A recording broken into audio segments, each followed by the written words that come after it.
It's a romance sport. What? It's a romance sport. Yeah, yeah. It's a romance sport. Yeah, it's a romance sport like that. This one going out.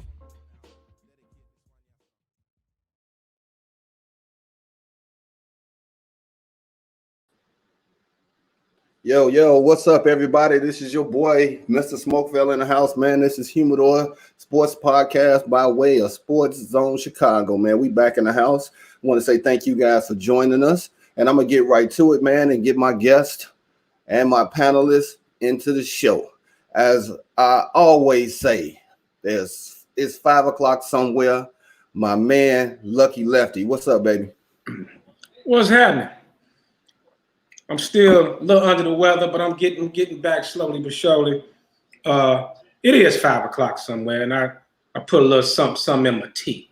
So I'm gonna sip a little tea, but of course I put a little something extra in there.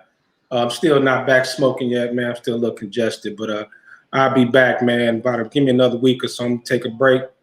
But let's go, man. Let's get it cracking. Man, Lefty, I'm your boy. I'm gonna put that smoke in the air for you, baby. I appreciate that, brother. I appreciate that. My main man, KDL 33. What's up, baby? What's happening, people? How y'all doing on this beautiful Saturday? Hey, look, I am in a great mood today. My daughter graduated college today. It was a little virtual ceremony. She's actually out of town. It's crazy. Proud papa. Congratulations, brother. Appreciate it, man. So in honor of that, as you all know, it's been a lot of trials and tribulations, been a lot of ups and downs, and mainly it's been a lot of money spent. So in honor of that, facts, we are drinking today at noon. My man Ben told me to go with the tequila, so let's get it. First of all, Kev, you really don't need no reason to drink at noon. Let's be totally honest. I don't know who you think you're fooling, but we'll roll with it today. Right. We'll roll with it today. We're gonna let you have it today. Right. We'll let you have it today.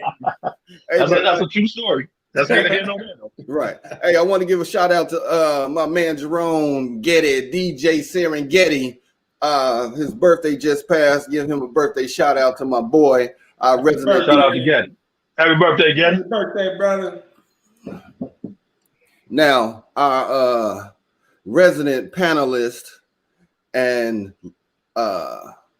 scholar with his vernacular, Sly Dog. What's up? Take that scholar stuff out. Sly is not with us currently. Oh man, see, I never say that to him again as being a scholar, so he missed his shot. But we got a special guest on here, man. He goes by Sweets, but today we gonna call him Sip Bayless. Sweets, what's up, baby? Yes, sir. What's good, fellas? Welcome to the show, baby. What up, Sweets? Listen, Sweets in the building. Let's do it. Did my man pop in, man? Because I think he backstage, man. If we bring him up, there we go. Slide Aloysius Dog. Hey, you know what? I thought it was Lamar. Hey, what? That's okay. That's okay, Dwayne. Hey, you know what? It's good to be on, man. This is my first time. I think I went on last week. I popped in, popped out. Yeah. I'm glad I'm on. You was here, allegedly man. Working, allegedly. Yeah. But I'm glad I'm on here, man, to bring some real down to earth, real talk about sports, man. Because a lot of y'all, man, got this game misconstrued. You know. Here you go. Like you. Words. Okay, before you get on this diatribe, man, we're gonna get this show started. We got a lot of. It's diatribe. We got a lot of sports to get into, man. So, man, I need y'all to get y'all points in, make them quick, because we got a lot of stuff to get through on this train ride. But first off, man, as my man KDL said, man, we want to give a special Smokefella shout out to Kev's daughter for graduating Yes, sir. Yes, sir. Yes, sir. Congratulations. Congratulations. Yes, sir. Congrats. Appreciate it. I'm so glad. I'm so glad she'll look like her daddy. Congratulations. Now, Kev, this is the only time. This is the only time, man, we're gonna let you shed a tear on the show, man. So if you're gonna get it in, go on here and get to shed that one tear, baby. I actually did that earlier, which is the reason I'm drinking now. Right. Been a long journey, brother. Been a long journey. Shout out there to my man PG69, man. He's still a little under the weather. He'll be back with us hopefully next week. But Sweet's gonna hold it down in his space. No, that ain't saying nothing, Jerry. Bayless, baby. Hey man, you gonna get off our guests, man. You know Bayless how in the house. this guy act, man. I'm used to him, man. I'm used to him. Hey, show him your chain, man. Show him your chain. Yes, sir. We on some throwback today, baby. Right. Oh, yeah. We on the throwback. The Kango, Dookie Ropes. You know it. I love Cool Sweet. Slide with the Rick Ross voice. That's about it. Brother Sweets. Oh, Vanessa, wow. what's up? Tony, what's up? Thank y'all for joining us, man. So let's get into Tony, what up? We're going to get into it. Now, technically, I almost forgot about this, man, but the fight is tonight. Roy Jones and Mike Tyson. I need to know how y'all feeling about this fight, man, because, man, I've seen all the posts now. This morning, I see the post. They got at the weigh-in showing they 40-plus year old guts and so forth. It's terrible. 50 plus. Lefty. What's your thoughts on this fight, man? What's the thoughts on this fight, man? Come on. Well, after looking at Roy Jones' body yesterday, my thoughts on the fight is pathetic. Let's start right there. Damn, bitch. That man built like a sack of potatoes. Man. What is he on, man?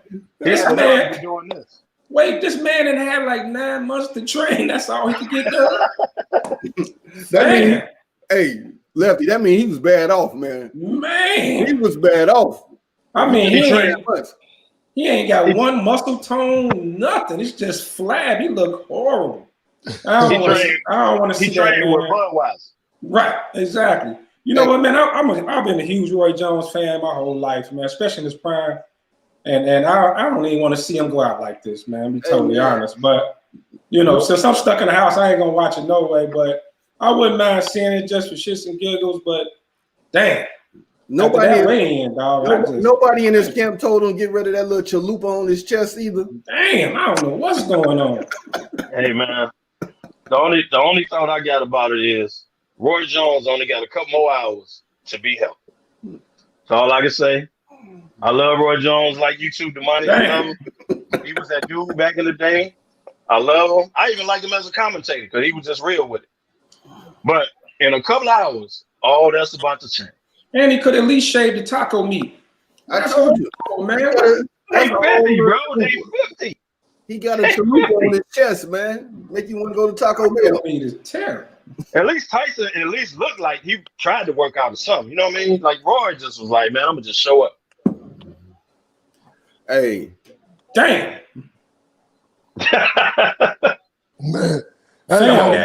Sam got 2 muscles. He got a 1.5 pack. Hey, his body is absolutely terrible. That is like Sweet standing there in the white people. But I mean, you know what? Sweet, I told you, man. Pick yourself at all times, baby. You know, it is what it is. You know what I'm saying?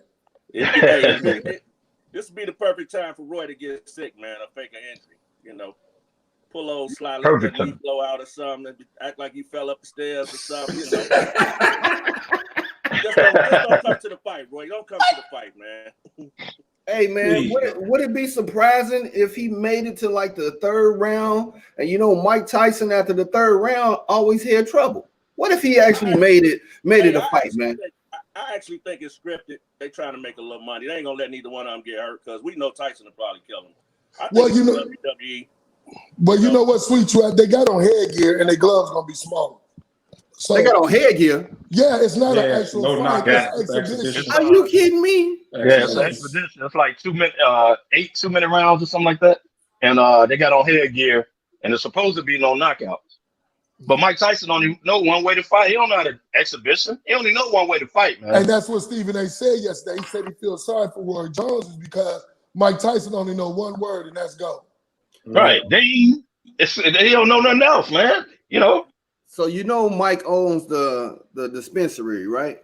Yes, he does. I guarantee you in the last 30, 45 days, he ain't been smoking. So he nuts so. If you ever want to see somebody that's nuts, watch the movie Unhinged. My boy Slide put me up on it. He nuts in there, Russell Crowe. And I think we might as well start calling Mike Tyson Unhinged because he gonna go in there and he gonna go nuts. He don't know how to exhibition, bro. If they gonna read that bill, he gonna realize he back in the ring. He don't know nothing else, bro. Man, the fact that they charging for this is pathetic to me, man. Pay-per-view. Come on, man. This should be some free ESPN exhibition type stuff. USA. Yeah. WWE Raw. This should be on Channel 11. Fox Sports or something. But to make people pay for this is ridiculous to me, man. No, the reason why they're doing it and the reason why it's an exhibition, it's supposed to be the money's supposed to go to charity or something. That's why it's really an exhibition and not a real fight. So I hope when Tyson gets to going, they got to get in there and break it up because it ain't supposed to be no knockouts. That's why they got headgear. Hey, they said the same thing about Apollo Creed. To Drago got a hold to him. it was exhibition at first. Hey, you got the brother over there. Go in the damn. Hey, he almost bust the vein. Throw the towel. And Roy ain't gonna be able to stay out the way because he ain't as quick as he was. But you know, Roy back in the day, that ain't the same Roy, man. Man, Roy got knocked out in Moscow. His time is over. Yeah, way over. He hit the back of his head. That was who was that? Glenn. Was that Tarver? When he hit the back of his head, was that Tarver? No. That was another cat. He went straight back, hit the back of his head. That was Glenn Jones. Glenn Jones. Okay, Glenn Jones. Tarver got him. Glenn Jones knocked him out the ring. Mm-hmm. Glenn Jones almost killed him. Damn. Right. Come on, man. Hey, headgear ain't gonna stop that. No. Headgear ain't gonna stop that chin hit. That made my jaw hurt. Man. And they can tell Tyson all the way up to the fight. Like, look, this is exhibition. I don't need you doing this. This is how we're gonna do it. They can tell them all they want. As soon as that bell rings, Tyson is back in his element, bro. He's not gonna know how to, bro. Hey, man. Good luck, Roy. Hey, look. I know I'm younger than y'all, and y'all say, "Oh, I've watched those fights," but I am a historian in sports. Period. So I got all Mike Tyson's fights. I watched them 2 or 3 times. The man literally was saying in interviews how he feels like a punk because he's not the same. Like he doesn't have that. He has that warrior in him. That was his interview with Sugar Ray. Yeah, he can't go out. Sugar Ray. Exactly. He can't go out and do it. So he feels like a punk. So like this whole time he's been working. Have you heard what he's been saying? Have you heard what he's been saying? He's ready to die in that ring right now. Yeah. In an exhibition. But in an exhibition, he's ready to go out there and die on his shield for an exhibition.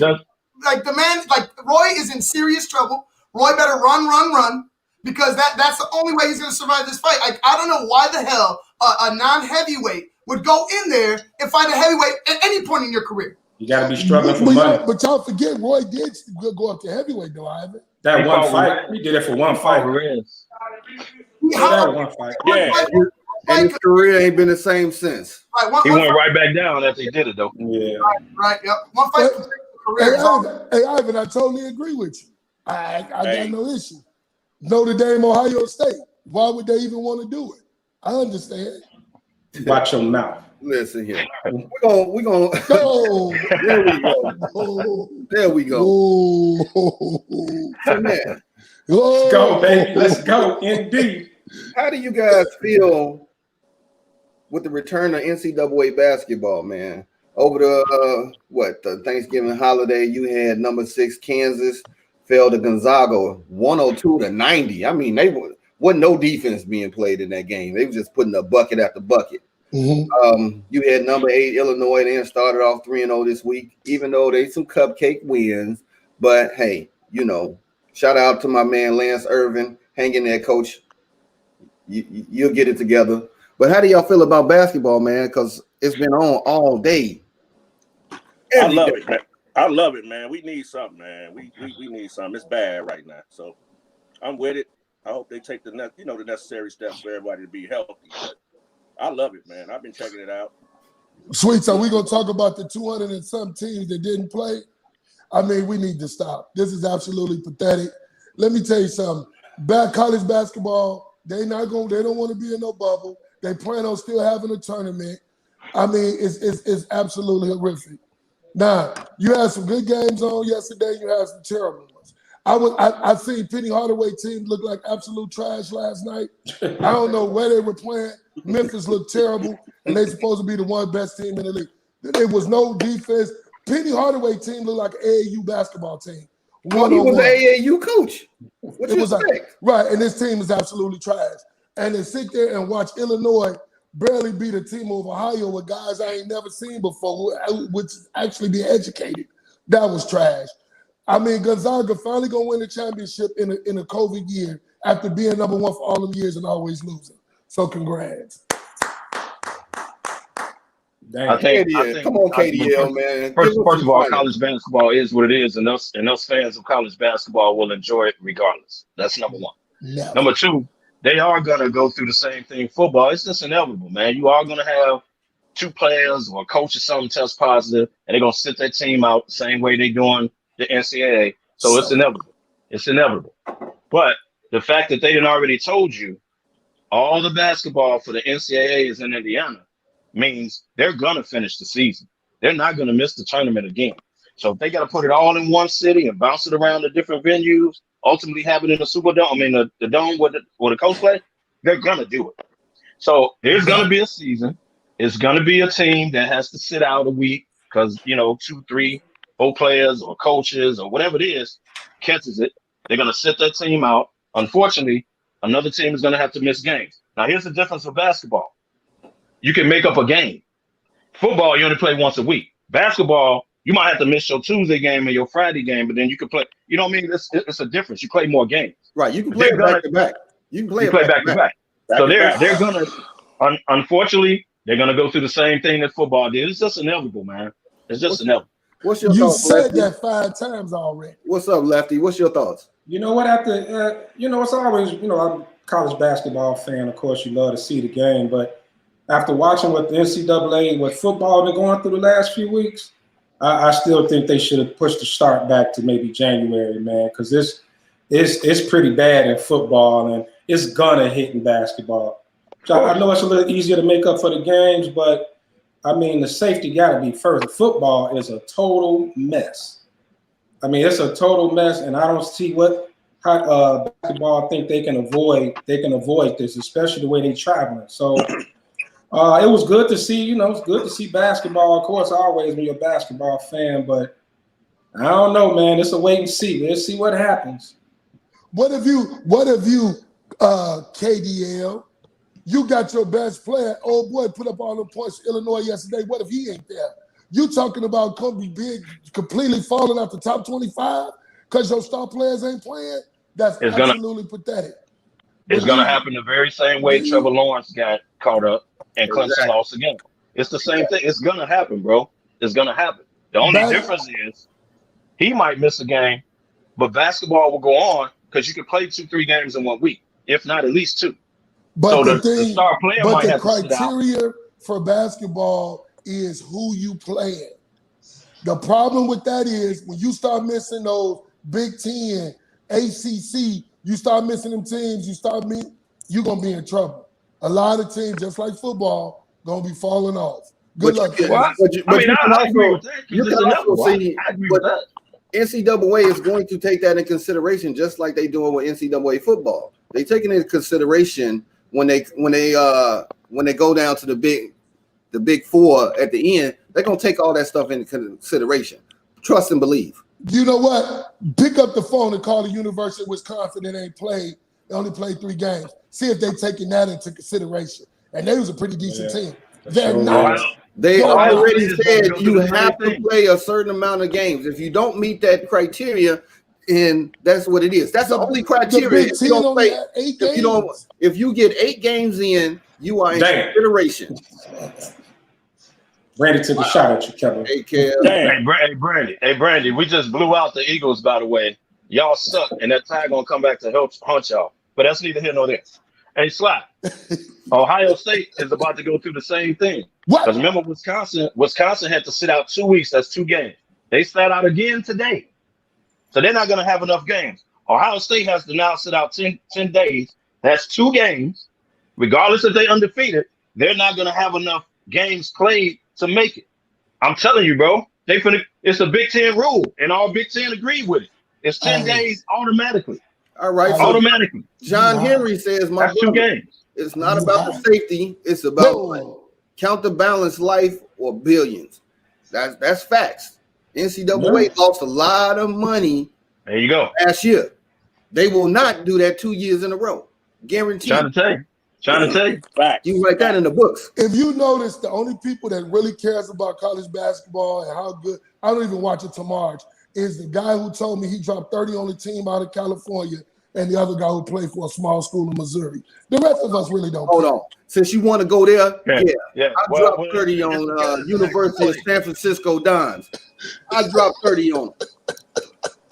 And I scored 30 before in my career, too. I just didn't average 30. That's number one. So the people that actually enjoyed it actually did it for a living. Hey, Let's put that in there, too. Hey, KDL, Lefty. We don't even have to acknowledge. 2 years in a row. Remember, he was back-to-back Jacks champion. So Right. What? Get them Jacks, man. Yeah, you're right, Sweet. Jacks. Kev, we don't You even right, have Sweet. to honor anything that he say because he has never played a minute They of ain't never played it. organized basketball. You didn't even play JUCO. Jacks, baby. You ain't even make Alabama. Hey, say it again. Come on, man. Let's move on. Chip Bayless, got them Jacks, baby. Jacks, baby. You'll pay for that before the end of the show. Hey, so do you think number 22 Auburn has a chance against number 1 Alabama today, man? Are you Nope. crazy? Football? You think Are they you got a chance? Never. Auburn Take them always to cover. makes Alabama tough. They ain't got a chance to beat them. They got a Roy Jones chance. Damn. Hey, Ben, and the spread is 25. I would take it. Those are facts, man. Those are facts. Without Nick Saban. Matt Jones will be drafted by the Chicago Bears. Mark my word. Damn. Y'all should go after dude from Florida. They Hey, not. Hey, Kev, stay out of Bears business, baby. Well, he brought it up, you know.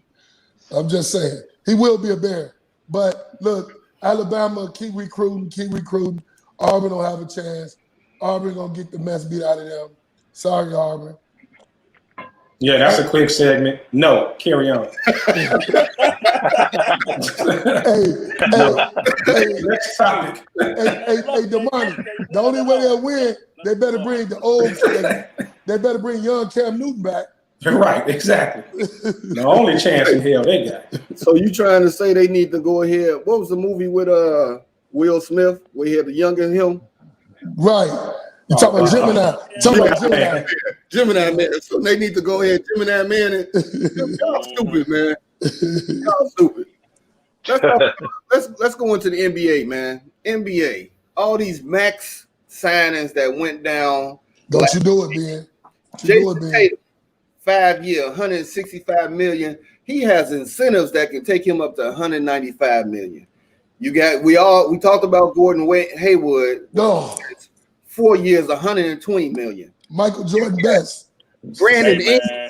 Brandon Ingram, Pelicans, 5 year, $158 million. Yes, sir. I like that. Donovan Mitchell, They had to pay him. $195 million. Nah, he deserves. I'm even gonna throw in your boy DeMarcus Cousins. Yes. It's 3 year, $41 million. He ain't played in 2 years. Right. Still finna get 40 million. Let's talk about these. Lefty, I saw you put the thumb down. DeMarcus probably play like Slot now. They probably got the same legs. Like you ain't seen them playing 2 years. Every time he come in, he gotta have surgery. So why would you give him that money? Hey, you right, Sweet. They got the same needs. Well, I think it was pathetic for them to sign up for 3 years. I mean, I got to see you play a year, at least get through a whole season first. A 3-year deal, I didn't understand that. At the end of the day, man, I mean, these teams got to spend this money. The only signing I'm not too geeked on is the Gordon Hayward thing. I think Michael Jordan's just trying to make something happen. But Brandon Ingram, even though I'm not a fan, definitely deserved it. Made the All-Star team, most improved player. I mean, the teams got to spend the money. So you might as well spend it on some of your young superstars. Tatum, definitely up and coming. Definitely deserved his bread. Donovan Mitchell deserved his bread. Other than that, the Gordon Hayward I'm not a fan of, and that DeMarcus Cousins 3 years, I don't know what they smoking down there in Houston. I know what they smoking. They smoking the same thing Michael Jordan is. Crack. Ain't no way. Michael Jordan is the second best basketball player ever and the worst general manager ever. He's absolutely pathetic.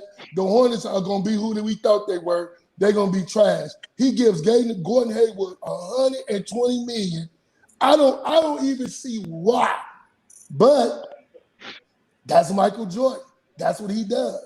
He's absolutely pathetic. LaMelo Ball, baby. Right, LaMelo Ball.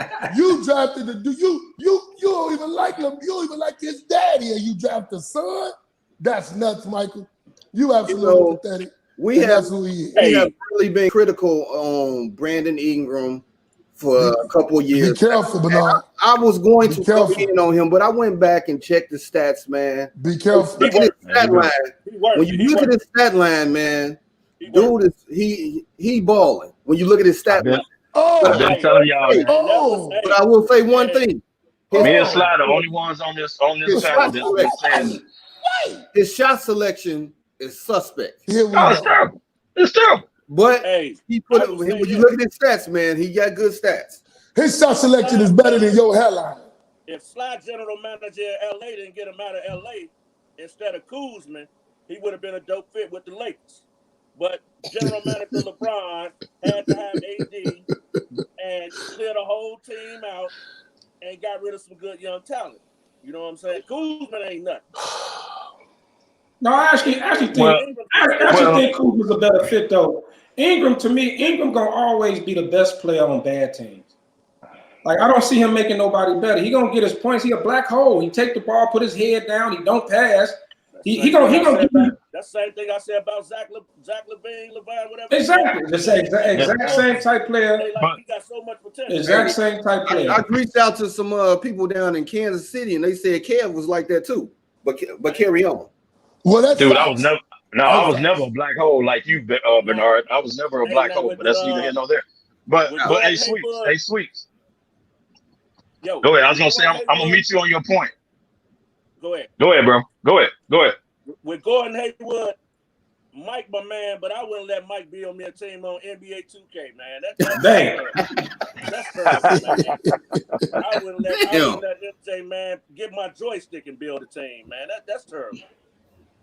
Why don't he hire somebody over a basketball? He got somebody. Do we? Yeah. But he the boss. So two things. As competitive as you were as a player, you can't be happy losing every year as a damn GM. Like, you got to bring somebody in to make some decisions. So two things, man. First of all, Michael Jordan is the best basketball player you've ever seen in your life, Sly. But he's number one, not two. Secondly, he's a terrible GM. Because here's the problem I have with that. You gave Gordon Hayward, who's 1 year removed off a terrible injury, $124 million. You had a guy there named Kemba Walker. You can say whoever the best player between them two, Mike, if you want. But here's the problem. That man gave you 8-9 years, whatever it was, brought fans to the seats, earned it. You told him you ain't had no money. You let him go free agency. 2 years later, you giving a dude fresh off an injury $124 million. That means you had it, Mike. And you didn't want to give it to him, even though he earned it in your stadium with your fans. You didn't want to give him the money. But you're going to give Gordon Hayward $120 million. That's wrong. That's wrong, bro. That's wrong all the way around. Sweets, I'm going to meet you on your point about the Brandon Ingram. The better fit with LeBron and AD was Kuzma, because he could spot up and shoot, maybe go to the hole in the second team. Brandon Ingram, even though he deserves his money, Damani, Ben. He deserves his money. However, you're right. With the fit, with the fit with the Lakers wouldn't have worked because he wouldn't have got the shots that he's getting in New Orleans with LeBron and AD. He'd have been frustrated because he's not an outside shooter. Like Kuzma could shoot from outside. He's not. He would have needed the ball. So the fit was better. That's why they kept Kuzma. Allegedly. Listen, Brandon Ingram is just a taller version of Russell Westbrook. He will shoot you out of the game, and sometimes he will occasionally win a game. I'm just saying, they on that same level. They on that same level. Nah, he ain't Russ, bro. Like the Mike said, he's going to be he's going to be the best player on a bad team. Let's call it what it is. Now, when I went and checked the stats, all right, his stats match up, so I ain't gonna dog them in and all that. But his shot selection is gonna keep them in the L bracket, losers. You know what killed me? That'll change when Zion get better. You know what I mean? Once Zion get up to speed, that'll change. He won't be taking no shots. You guys are so out of pocket and so disrespectful. Brandon Ingram is better than anybody the Bulls got. LeVine is terrible. He's trash. You want to talk about somebody that's trash? Zach LaVine take the worst shots, can't defend, and is absolutely terrible. You act like you're making a major point. No, but y'all always want to get on Ingram. Ingram is a better player. My man Randy would say, "Sit your goof ass down." Ingram is a better player. Ingram is way better than Zach. Matter of fact, he's better than Kuzma. I ain't gonna say way better. He way better. I ain't gonna say way better. That's a stretch. He went to the same school. He a prisoner of the moment right now. Prisoner of the moment. Yeah, he a prisoner of the moment right now. So we're gonna keep it moving. Wow. Clippers versus Laker free agency. They are like polar opposites right now. Well, we know who won that. For me, the Clippers are always gonna be the little brother to the Lakers. Because they got a new coach in Ty Lue. Mediocre players in free agency with Ibaka, Luke Kennard, but they lost Harrell to the Lakers. Now the Lakers been retooling. Signings and trades, Harrell, Gasol, Matthews, Schroeder. I mean, what are the Clippers doing? What are they doing, man? Why did you even have this segment? This segment was absolutely worth it. We're not talking to you, man. Damn. First of all, the Clippers lost Shemet too, and that's huge. Just in case Patrick Beverly got hurt or whatever. So they lost Shemet. They're trying their best to get rid of Lou Williams. So what's going on with the Clippers is all the guys that wasn't with the special treatment of Paul George and Kawhi Leonard are not trying to get out of there. That's why Harold left. They're gonna blame it on him, but he's tripping on the special treatment. Those guys was grinders, man. Shemet, Lou Williams, Harrell, Pat Beverly. They were dogs. They was grimy. They were winning, right? You bring a guy in to play when he won't, live in another city, got to fly back to practice, miss a team, late on team flights because he's flying from San Diego because the man is actually living in San Diego while he's playing in LA, right? You allowed all that. So the grimy people that's been there the last couple of years, like, whoa, hold on. They get to practice when they want, play when they want, so they want out. So now you're finna lose Lou Williams too. Let's not forget about that. They finna lose Lou Williams too. They're trying to trade him. And Paul George and Kawhi could be gone next year. They got here's the problem. They can opt out next year. Now Kawhi said clearly they need a point guard. Rondo was out there. They didn't sign Rondo. You lost Harrell. Ibaka's an older version of Montrez. I don't know. He's just it really wasn't any type of upgrade. Like you said, they lost Shamit. That was huge. Yeah. I'm actually surprised, especially with Jerry West being over there, man, on that board, that they sat back and just weren't aggressive at all. Like they just sat back and let the Lakers just stack the deck. They wanted to be the Kings of LA, but they ain't showing it. Where to go. The bottom. You ain't gonna go to no small town team like the Clippers. The bottom line is it's a man over there that owns Clutch Sports that actually Rich Paul is running until he retired. This is why only he could go to Harold and say, you are the top 6 man in the league, but what we gonna do is we gonna underpay you until we get some money. Go and take the deal if you want to be with the real winners. And that's what happened. The problem is, you know what happens. The man is the best. The man owns his own company. He does what he want to do. He get players there he want to play. Let's just end this. I don't even know why this is even a topic. Okay. Well, no, but I mean that had nothing to do with why the Clippers were so laid back in free agency. You know, right, it's still on the Clippers. Clippers were still too laid back, man. They were way too. It was other point guards out there. They should have been moved better. Hey, Lefty. They couldn't. They should have been moved better. Chris Paul was even willing to go back because he was cool with the owner, and Doc Rivers is gone. The money would have had to get rid of Paul George. They would have had to. Yeah, they would have to make it work. Your favorite, Lefty? Yeah. Can you pop some of them Alka-Seltzers, man? I need you to go on a rant sooner or later, my man. It's coming. Or you waiting to get in the box with your boy? I'm gonna wait till I get on slide. They could have. The Clippers trip. Rondo wanted to go to the Clippers because Rondo saw the Schroeder trade going on, so he knew he was gone. All the Clippers had to do was step up and pay him. They let Atlanta put big money in his face, and he took the money. But the Clippers should have made that happen. You know, you need a point guard. Yeah. Why didn't y'all get in on it? Why didn't y'all get in on the Schroeder sweepstakes? OKC was trying to get rid of. They would have been much better with Schroeder or Rondo. Man, they could have changed their whole landscape. Tell Rondo he need to pick up the phone and call LeBron because that's the only reason why he got paid. Next question. Damn. All right, man. Check it out, man. We finna go into a little smoking ash, man. So smoking ash at the ball game. Cubs promote general manager Judd Hoyer to president of operations, replacing Theo Epstein. You smoking to it or you ashing to it? Was this a good move by the Cubs, or should they went and looked elsewhere? So I'm gonna let you go first, Sly. You know, as bad as I hate the Cubs, and I truly do, the problem is this: Jed Hoyer was absolutely trash when he was over running the baseball operations over in San Diego. He got fired. His boy picked him up. He's not no better. He's worse. So the thing that the Cubs are now going to be any better with Jed is absolutely pathetic. So, of course, anything with the Cubs, you know I ash to it. Man, I can't believe it. Well, I actually agree with Sly. Excuse me? Oh, that's a first. Oh. I can't hear you. Definitely not a good look. What'd he say? Definitely not a good look. Hey, I even agreed with you for the first time on Humidor Sports Podcast. We're gonna put that and I even a Cubs fan. Right.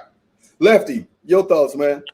I'm kind of in between on it, man. Just the fact that I don't know, he's been under Theo for the last few years. Maybe he learned something, maybe he's better than he was, maybe he'll be better than he was in San Diego when he's running over there. But it's just one of those wait and see things, man. He just pretty much, promoted the guy that was up under him. So, I mean, they could have went outside and looked, but they still got some work to do with that roster. You know, what they gonna do with some of these young players, who they getting rid of, who they keeping, how they gonna build a team going forward. I get Jed about 2 or 3 years, see what he gonna do, and if it ain't looking right, start over, tear it down. Jed is horrible. The Cubs. Maybe learn some of the Theo. Man. What's up, KDL? What? Chime in. He's not Theo, number one. Yes. And I think they did a rush job just to get somebody in place. Because true, before the season started, they got a couple financial decisions to make. You get less off your books. You got to decide who you want. You got to Chris Brown, they got some decisions to make. True, but I think they should have looked out, man. They should have went out and looked for somewhere, man. Before you just promote a dude, didn't have a good record the last time he did this. So I think they should have looked out. They the Cubs. It's Chicago. Come on, man. Somebody would have wanted the Cubs job. Now, come on, man. The thing is, Kev, is that they promised this, man. When Theo came in, right, around year 2 or 3, he was talking about this. There's a 10-year, shelf life with being a coach or being in any position anywhere. Right. And I'm sitting here like, what the fuck? You just got here, fool. Like, what are you talking about? And then he started talking about how Jed, it would probably be the heir apparent to him. And I'm like, oh, okay. So it was a marriage from the beginning. It was supposed to be from the beginning. He was supposed to be all right, Jed, if Theo felt like he has to get out, boom, Jed. Pass it to Jed. That was always the plan. That's all the point. Well, if that was the plan, then cool. If they had it set up and the organization kind of knew, like if everybody was in on it, okay, cool. But I think, man, they should have at least looked out, man. At least went out there and say, hey, Theo is walking away from Chicago Cubs. Somebody in that position would have wanted you put the back signal out for the Chicago Cubs director. Come on, man. Somebody would have wanted that. But you should at least try it. But it's all about continuity. I understand. He's been working closely under Theo for all them years. I get it. I get it. But Jed is, of course, he's not. I'm even gonna bring up my guy for the White Sox. But anyway, he's not even him. The Cubs are who gonna be what they thought they were. They won one championship. Finally, you guys get to see it. Whoever Cubs fans before you pass. Maybe, hopefully, our great grandkids, I might be seeing win again. Dang. All right. So that's a lot of generations, bro. Hey, Exactly. so my opinion on it, if it's a bad move, I love it because I only care about one team. Yes, sir. Anyway. Yes, sir. White Sox, baby. So, terrible. Hey, they'll live with another 100 years.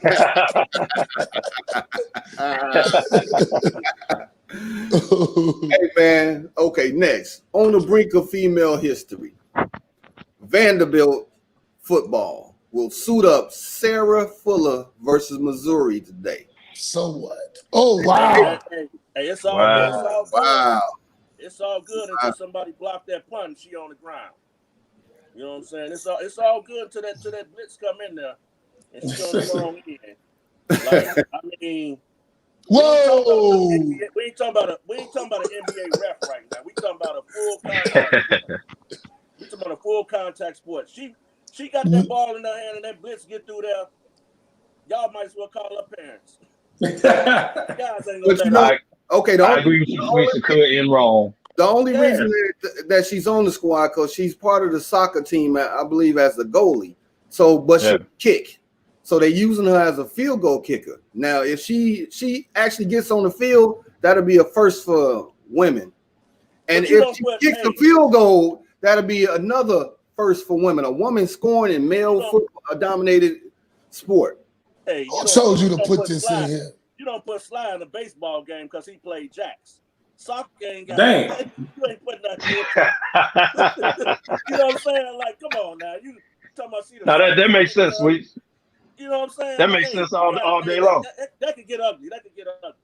Now y'all gotta be careful how y'all coming at this, you know. No, because you didn't have no business putting this in here. Hey man, it's possible history. I feel like we saw this before. I feel like we've seen this before, but from plenty of soccer players that are women coming to place kick. I feel like I've seen this history before. You know what I'm saying? Like this isn't nothing new. We've seen girls play football plenty of times. Okay, but check this out. If you're Vanderbilt, and you recruited a kicker, you recruited those guys, and it is an indictment. They got sick of your kicking crew. They got sick. They all got sick. So all the kickers got sick. COVID. That's why she's there. All of them got COVID. Yep. Oh wow. Remember they in the film room together, so they all got COVID. Okay. So now I take my comment back. Then because I was gonna say it's an indictment of whoever you recruited. First of all, you sounded like a misogynist. My bad. You sound like a misogynist, which was wrong. No, I wasn't. Yeah, you did. No, it's not wrong. Wrong. That's another word y'all wouldn't understand. But still. No, I knew exactly what it was, number one. And number two, what I'm saying is if you've already recruited for that position and you didn't recruit a girl for it, the fact that she has to come in and play now, I thought it was other kickers. But if you're saying they all got COVID, I'll take it back. Well, Donald Trump, what you should be saying is that's first in history. We like to see more of it, and let's move on. Why don't we do that? No, how about we don't? Look, end of the day, that's not what we do. We don't. Let's go left. That's not what we do. No, hell no. I don't care. You can call me sexist all you want. Females got no damn business on no football field with men. They have zero business on a football field with men. If anything happened, a botch snap, or she got to pick up the ball and try to throw it or something, man, and she open game. She open game, man. They just females are not built to play football with guys. They are not. I'm sorry. Call me old fashioned. Call me a misogynist. I'm gonna call you Mel Reynolds. You keep talking. Have you watched? Damn, Mel. That was strong, man. Have you watched the kid? You talking about the guy that? Well, never mind. Right. No, never mind. Have you watched? You watched the lingerie league, man? They be hitting hard, man. Them women be about it. But those are all females. That's women on women. What you gonna do next? UFC? You gonna have women fighting men? What's gonna be next? The boxing? Come on, man. It's too physical, man. No, there's no way in hell. No female should be on the field, not as a punter, a kicker, a placeholder, none of that. No. Can they be coaches? Hey, they can coach if they know the game. They can coach.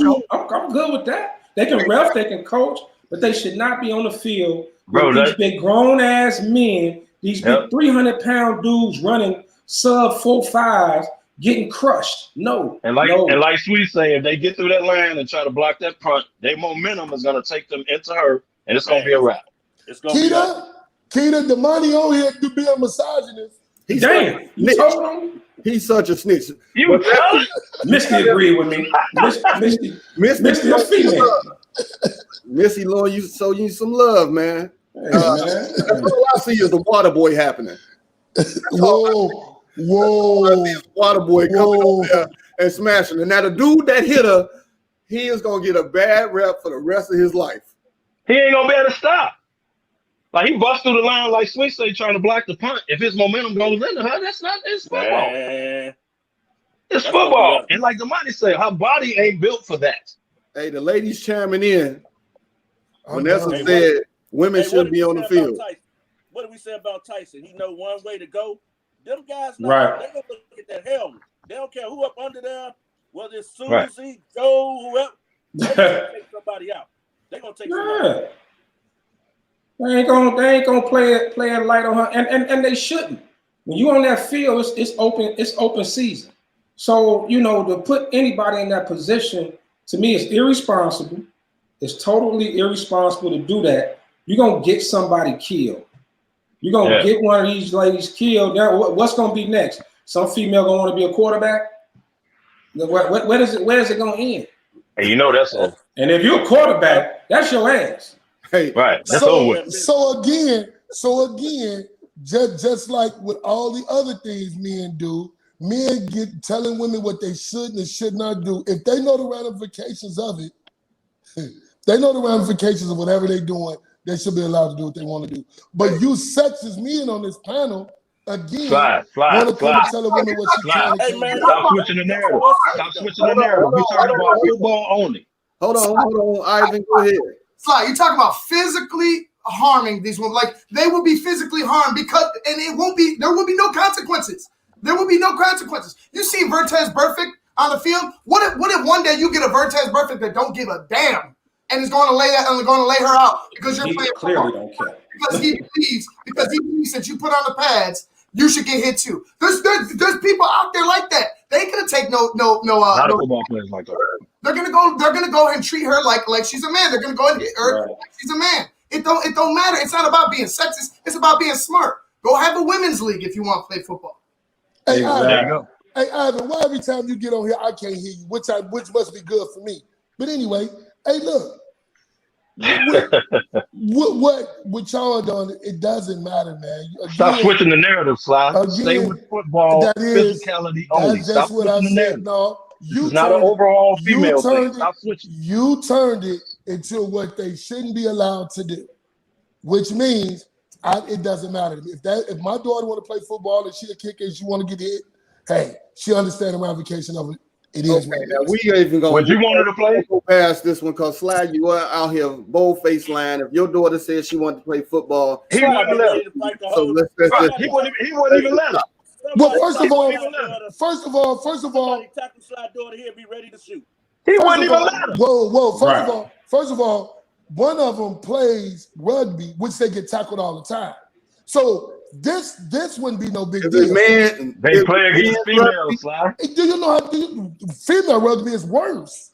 Stop. So you gonna let your daughter go kick in a college football y'all game? ain't never seen a rugby game. You never went to one. Y'all just hear it. So you need to stop. We got somebody in this family playing a physical sport, not jacks. Let's go, y'all. Let's go.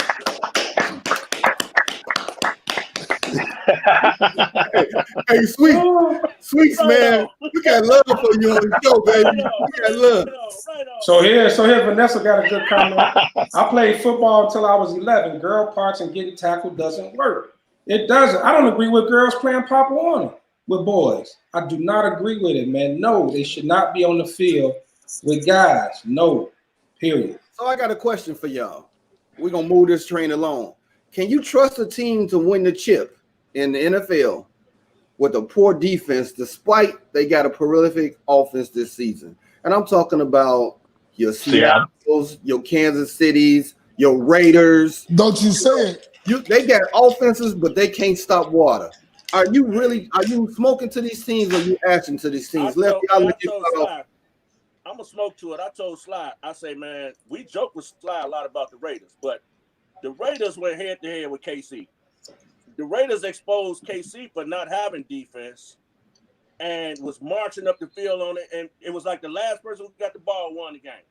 So, yeah, I definitely think somebody will win the title without defense this year. It could happen. Lefty. I mean, I'm gonna smoke to it. In fact, KC won last year. They didn't have a good defense, so it ain't like we ain't seen it before. So it can happen. Now, Seattle defense is that's another level of pathetic. Now, I don't know about that because they just put too much pressure on Russell. You at least got to be able to, you can't be like the worst. But no, you could put Green Bay in that category too with their defense. They got a dynamic offense, but their defense is suspect. But no, I got a feeling the team this year is going to win it. It doesn't have a great defense. I think KC can do it again. The most complete team in the league is Pittsburgh. At the end of the day, they all the way around, offense, defense, special teams. They're the most complete team in the league. But it wouldn't shock me if KC did it again and one of these other teams, the Raiders look good. I don't think the Raiders defense is pathetic. It's not great, but I don't think it's that bad. Okay. Next smoking ass questions. Rookie Joe Burrow out for the season with a torn ACL. Is he still rookie of the year? Slide. Never. He was never rookie of the year to begin with, you fool. It's Justin Herbert, hands down, with a losing record. The man has thrown 2 touchdowns in every game he didn't play, which is a rookie record. Burrow broke all rookie records now. He ain't broke Justin Howard when Justin Herbert owns that record. What are you talking about? One record he owned, but everything else, Joe Burrow. Justin Herbert yards, everything. Justin Herbert is a better quarterback than Burrow to begin with. Let's start there. And he's showing it in KC. I mean, for Los Angeles. Justin Herbert with a losing record. And guess what? Burrow began blew out. Herbert only losing games by 3 points or less every game. Every game they lost by less than 6 points. Guess what Justin they are? Herbert, rookie of the year. KDL. You smoking to it or you asking? So is Burrow. I'm a ask to it because Burrow won't get it now. He would have gotten it. He won't get it now because Herbert is going to end up having more games won than him. Plus, we got to look at it like this. I'm not going to say Herbert is that much better than Burrow. I'm saying Herbert has a better supporting cast than Burrow ever had. So we can stop with that. Keenan Allen, baby. Herbert wouldn't even been starting had the trainer not injured the starting quarterback. He did it. He probably would have played, but he wouldn't have started like the beginning of the year. Burrow's out there with trash. AJ Green is not the same dude. Tyler Boyd is okay. His offensive line is terrible. So Burrow was making stuff happen. Now they wasn't winning games, but he was putting up numbers. Who do Herbert got? Herbert got a better supporting play. He got better wide receivers. Who? Hey, Sly, this is the last time. Come on, man. He got a better wide. He got a better crew. So I'm going to agree that Herbert will get it, but it ain't like he just outplayed Burrow and he's better than Burrow. No, it wasn't like that. Herbert has had a better supporting cast. He'll get it because he's going to win more games. Lefty, what's your thoughts, man? Well, I don't think Burrow's going to get it just because of the injury. It was going to be a close race. I ain't going to say Burrow was a clear cut ahead of Justin Herbert anyway. I think it was a pretty close race leading up to up to the injury. So I think Herbert's going to run away with it. Kev makes a great point about the supporting cast, man. Keenan Allen, Michael Williams, Hunter. What's the tight end? Hunter. I forgot his name. The tight end they got. Yeah, he got some pretty good weapons. Way there. more than Burrow. I mean, Burrow had what? Agent AJ Green. Past his prime AJ Green. Really don't have a lot going on over there. Yeah, we don't have a lot going on over there, but Burrow was doing this thing, even with a lackluster supporting cast. So you gotta, but now there's no way he's gonna win it with the injury. There's no way. I'm going Herbert all the way. I'm ashing to it, and like the birthday boy Getty just said, y'all better watch out for Claypool. Claypool is stealing from a man. Claypool coming on.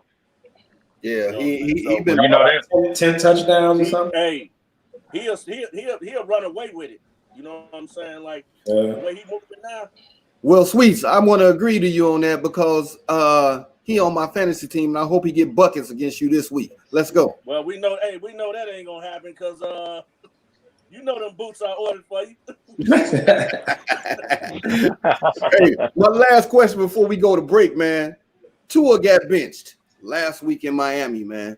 So the coaches have received a lot of flack saying you didn't give him the chance to be great, to go through adversity and possibly try to come back.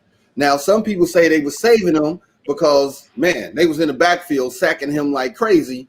What's your thoughts on it, KDL? I 100% agree. You can't save him. Once you take Fitzmagic out of there and you put Tua in the game, if your offensive line is having a bad game, you leave Tua in there, and if he's healthy, you leave Tua in there, figure it out. You can't take him out every time it's a bad offensive line game. He's getting hit. He wasn't throwing he did throw interceptions. I'll take that back. But you can't save him. If he's your guy and you picked him high and you chose to put him in there, he got to figure it out, man. He's not gonna have perfect games every game because you put him in there. Yeah, he was having a bad game. It's the NFL. Let him learn. You can't take him out and save him. Because what is that telling the team? You really don't believe in him. He got to go through adversity just like every other. They ain't saved Joe Burrow. What's up, They ain't saving Herbert. I see you. Come on, man. Go ahead. The offensive line killed Joe Burrow. They will be drafting it, so that's neither here nor there. The man just came off an injury, Kevin. The man just getting back. He finally got back healthy. Denver was gonna kill him. Take him out the game, save him for later. You weren't gonna win the game. They did right. So you're gonna save him every bad game. You're gonna save him? No, you're gonna jump in and save him? It wasn't about that. Denver was going through that offensive line. It's gonna hurt that boy, man. What about the next team go through the offensive line? You gonna take him out again? Hey, it depends on it's on every game basis. Possibly. If they why you put him in? Why you put him in? If they keep getting to him, shut him down. Come on, man. Lefty, what's your if the game was out of hand, I don't quite remember. If the game was out of hand, it was 20 to 13. They back down the field, man. And if Fitz would have scored that touchdown and didn't throw that interception in the end zone, they would have been right back in that game. Okay, where the game went out of hand, it's a horrible decision. But I mean, Sly makes a good point. I know it's a bad look to agree with Sly, but I'm gonna roll with it. You do got to protect your franchise. If he was just getting killed, we know the injury history. Maybe it was to protect his quarterback. I don't know if Flores ever come out with any type of explanation? Because it sounded like he just, No, the only thing he came back out that he's my starting quarterback going forward. Yeah. So, but no, you can't. But you can't pull him every time. It's adversity, and unless the game is totally out of hand and he getting killed for no reason. That's the only reason I would say you can pull him. But no, it wasn't a good move. Sweets. Once you go with him, you can't baby him either, though. Sweets, I'm gonna give you the last comment before we go to break. I agree with KDL, man. Like he getting the best experience now on the field. Whatever he learning now, he ain't gonna learn on the bench. So keep him, man. Let him go through them rocks. You know what I'm saying, and learn how to read. Keep it moving. You know what I'm saying. What's going on best for him right now is he on the field.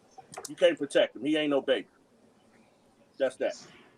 All right, we finna go to break. We're gonna come back with one more smoking ash, and then we going in the box. Take us to commercial.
All right. Hey, Ivan, put us all back on the screen. I got one more smoking ash for the fellas, and then we're going to go in the box. Hey, Ben, real quick. I want to give a shout out to Rodell Davis, 1987 Thornton grad, took over for Lance with Chicago State. He's actually the top assistant coach. Took over for Lance. The result wasn't really different. But just to know you got to throw in Wildcat, back you up, Lance. Carry on.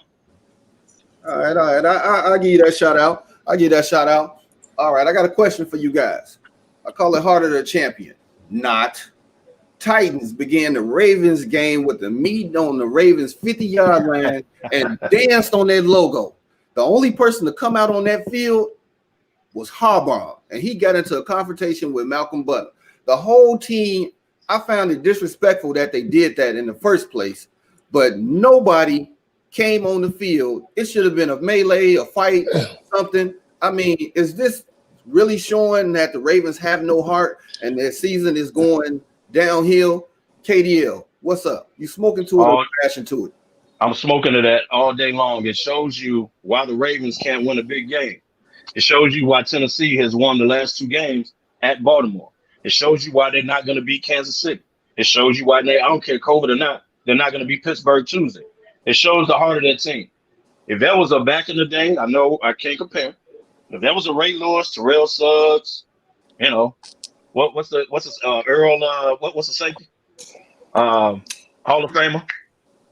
I know what I'm talking about. Yeah. Big cigar dude. Yeah, Reed. Yeah. If that was that team and Tennessee did that, what y'all think would happen? I'll let y'all marinate on that. I don't even know what being asked because I get all this feedback for some reason. I don't know why. Maybe because your basement is a echo box. Maybe that's you. But I bet you heard that. You heard that, didn't you? Yeah, I don't know why I'm getting. When you first came back, I was getting all this feedback. What we're talking about is the Titans dancing on the 50-yard line before the game, the Ravens game. Harbaugh came out, had some words with Malcolm Butler, but nobody from that team even stepped up. Is this showing the weakness of the Ravens? They don't have no heart? What you think, Sly? Well, they don't because Mike Vrabel, Ohio State's own, is absolutely a lunatic. So Harbaugh knew better than go out there and talk crazy to him because Vrabel will hit him. Like, for real, he would have hit him. So that shows you who's who. The Tennessee takes on identity of their coach. They tough. And then you got the Harbaughs. One in Michigan getting drove, the other one getting drove in the NFL with that team. Well, Vrabel actually came out there, but Vrabel didn't go out. Vrabel didn't go out there until Harbaugh went out there. Vrabel came out there later, but it was when Harbaugh went out there. Yeah. But where's your leader of the team, defense or offense? Where's your leader of the team, man? You don't let that happen. Hey, Kevin, you heard what Malcolm Butler told Harbaugh. Yeah, I don't want to repeat it verbatim, but yeah. Now that's to the coach. That's disrespectful. Where your team at? You think Ray Lewis and Reed Suggs would have had that? Deion Sanders? Come on, man. That proves that to me. I'll let y'all go. But that proves to me why Baltimore can't win the big game. Lefty, you got the Alka-Seltzer in you yet, man? No, I'm still drinking my tea, my whiskey. Yeah. No, man, I think you can. There's 2 ways you can look at this.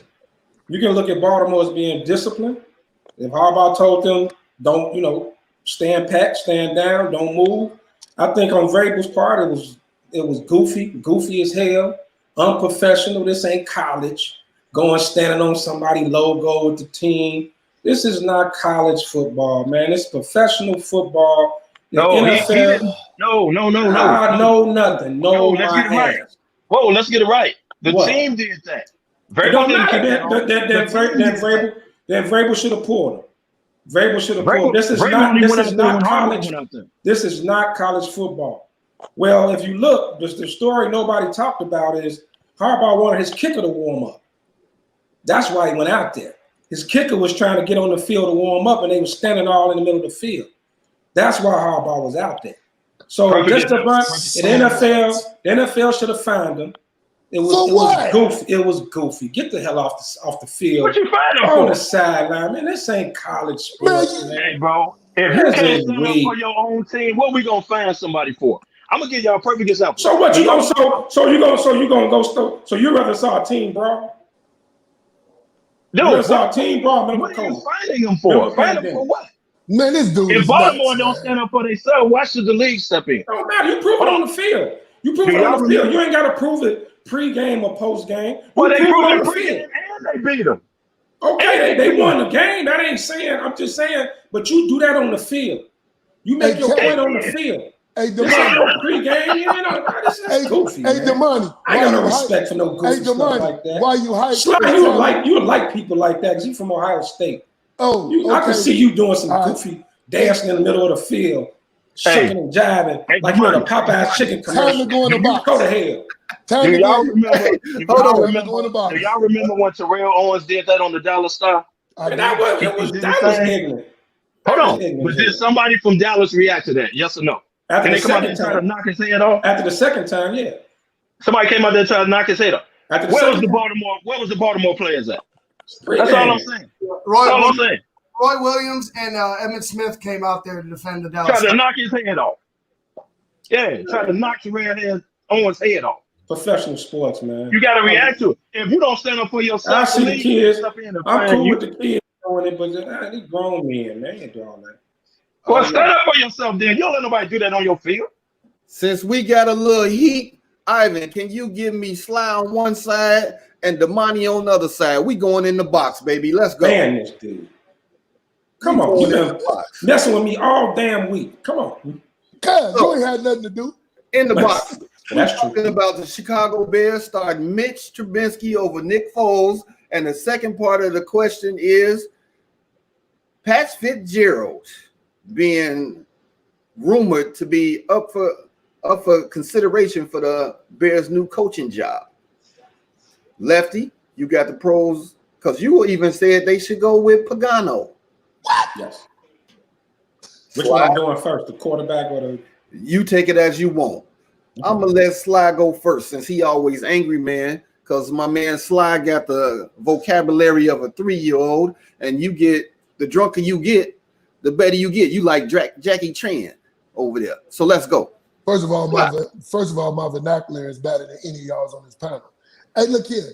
Only thing I'm trying to say is this, man. Look, Mitchell Trubisky should have never got benched. For all you fans, including you, Damani Pugh, that said Nick Foles should have started was absolutely idiotic. He was trash in Jacksonville. He's trash now. And then Mitch should have never lost his job. This shouldn't have been a conversation. Mitch should have always been a starter of the Bears, period. Lefty. I'll say this. I was Team Mitch for a while. I liked him when they drafted him. You know, I like what I saw out of him early on. But at the end of the day, looking at how he took a step back in 2019, he went the bottom half of the league in every offensive category. And then coming into the first 2.5 games that he was in, he didn't get any better. Still had poor footwork. Still couldn't read defenses. Still was inaccurate. Still was making poor decisions. So even though I don't agree that even though Foles came in and did his thing in that Atlanta game, I don't think they should have pulled him in the middle of the game like that. But a change had to happen. I mean, we saw no improvement from Mitch. Now, I'm not saying Foles was a savior of great, but something had to be done, and Foles was on the roster. That's all you had to go with. So that's how I feel about it. I mean, like I said, Mitch back in there, he got a chance to do his thing now. He better come out. But if he ain't showing no improvement, man, then what's next? Mitch got put in the corner, so now I hope he was in the corner, had time to think, and he's going to come out and play.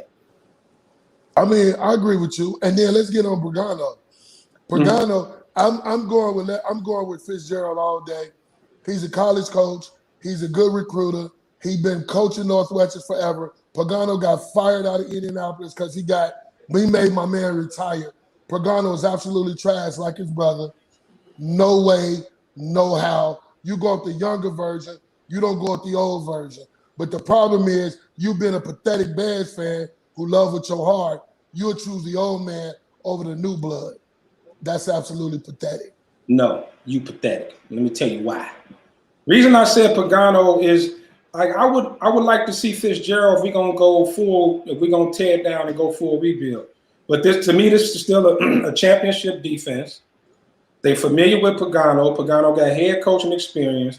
You kind of keep the familiarity with the defense, and you just bring in a whole new offensive staff. You bring in Fitzgerald, right? Fitzpatrick. What's the other's name? Fitzgerald. You bring in Fitzgerald. I mean, now you're talking. He gonna bring in his own staff, whole new staff. You still got some good young talent over that defensive side of the ball. I'm just not ready to tear it all down completely yet, because I think all we need to do is tweak this offense. Just needs to improve, just to be mediocre. That's it. Fitzgerald come in, you might as well tear the whole thing down. We done had 3 years of tweaking. It's trash, Damani. Fire the whole coaching staff. The defense ain't trash.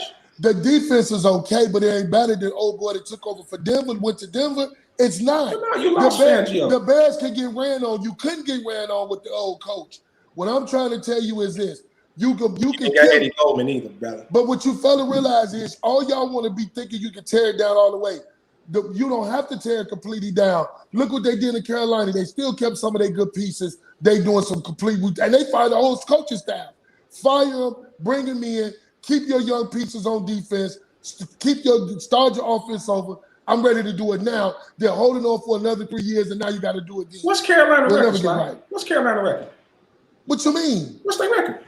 What they record is 4 and something. I think they won 4 games. No, they like 2 and 3 or 2 wins. No, they not. They ain't got that. What I'm saying, but so what? You still the same way with Carolina's in a total rebuild. Did the Gruden have to take that long? No. What you want to do, you want to hold on to it. Then they don't win nothing. The Bears are not winning nothing now. Redo it now. Don't wait 3 years. Do it now.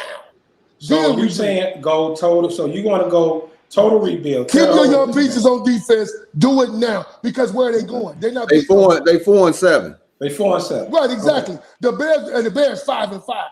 The Bears are not beating anybody right now. Tear it down. Get the young coach in here. Let's redo it. Nagy didn't work. Period. Hey, ain't nobody debating whether we keeping Nagy or not. We all agree it's time for him to go. I'm saying, what's the next move? What's the next move? Fitzgerald has no NFL experience at all. He has 0 experience. So you got to. So you gonna tear it down and start over. So what you want to do is you either gonna garner respect or the you fight the NBA on recycling coaches, but you're okay with the NFL doing it. You kill me with the 2 ways. It ain't got nothing to do with recycling coach. I'm talking about somebody that's already on the staff, that's familiar with the players. That already has that defense as one of the top. So somebody else can't come in and do it. Yeah, but what's the risk? The Bears are not winning the money. What's the risk? The Bears are ain't nobody running away with it. Like we just talked earlier about the Bears are trash. All these teams got holes. All these teams got holes. What if, let's just say, out of nowhere, Mitch comes in and just plays good enough where they get about 3-4 more wins to get into the playoffs? You know what killed me? What happens? You know why the Bears ain't never had nobody offensively do anything? Because of you. Your whole thing is, as long as the defense good. Oh, I'm sorry, Sly. I've been working for the Bears for the last 20 years. I didn't know. My paycheck don't say Chicago Bears on it. You crazy mother. I don't get it. How's it my fault? Because the Bears can't find a quarterback. No, it's your fault because you accept mediocrity. As long as their defense okay, we can throw anybody in offense. I'm one of 20 million damn Bears fans. What I got to do with them being bad on offense? Because you terrible, just like the Bears are. Rebuild now. Your beard. Go ahead. All right, we've just had another segment in the box. Kev, I know you got something to say, so I'm gonna let you go ahead and make a comment because of this. Y'all know I got a comment. I got a comment. And this pains me to ever have to agree with Sly. But I agree with Sly. I'm tired of hearing about this Super Bowl best defense because Super Bowl defenses don't have a chance as of tomorrow night to lose 5 games in a row. If it was a Super Bowl defense, they're a good defense, right? Good defense. But what happens every single game, they get wore out by the fourth quarter because your offense goes 3 and out for 3 straight quarters. They'll make a lucky pass at 2 in the fourth, but by then you lose it. So now you got to throw the ball a lot. And here's the difference with Trubisky. You're going to put him back in, right?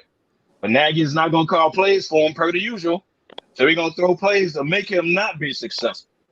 The same plays that Nick Foles throws, they will not call that tomorrow for Trubisky. Watch what I tell you. So it's going to be a different offensive game because they don't trust him. Therefore, it's going to be a lot more 3 and outs. Therefore, your defense is going to get wore out again in the fourth quarter, and it's going to be 5 straight losses. Kev, you might well start over. Kev, you're right. I mean, you're right that I can see them. You know what pisses me off is that the plays that they're putting in for Nick Foles is slow ass. Were the plays you should have been putting in for Mitch. Trubisky. Exactly. No, I agree with that. It blows my mind how that man sat there and tried to tell us everything was cool when we could clearly see the sabotage.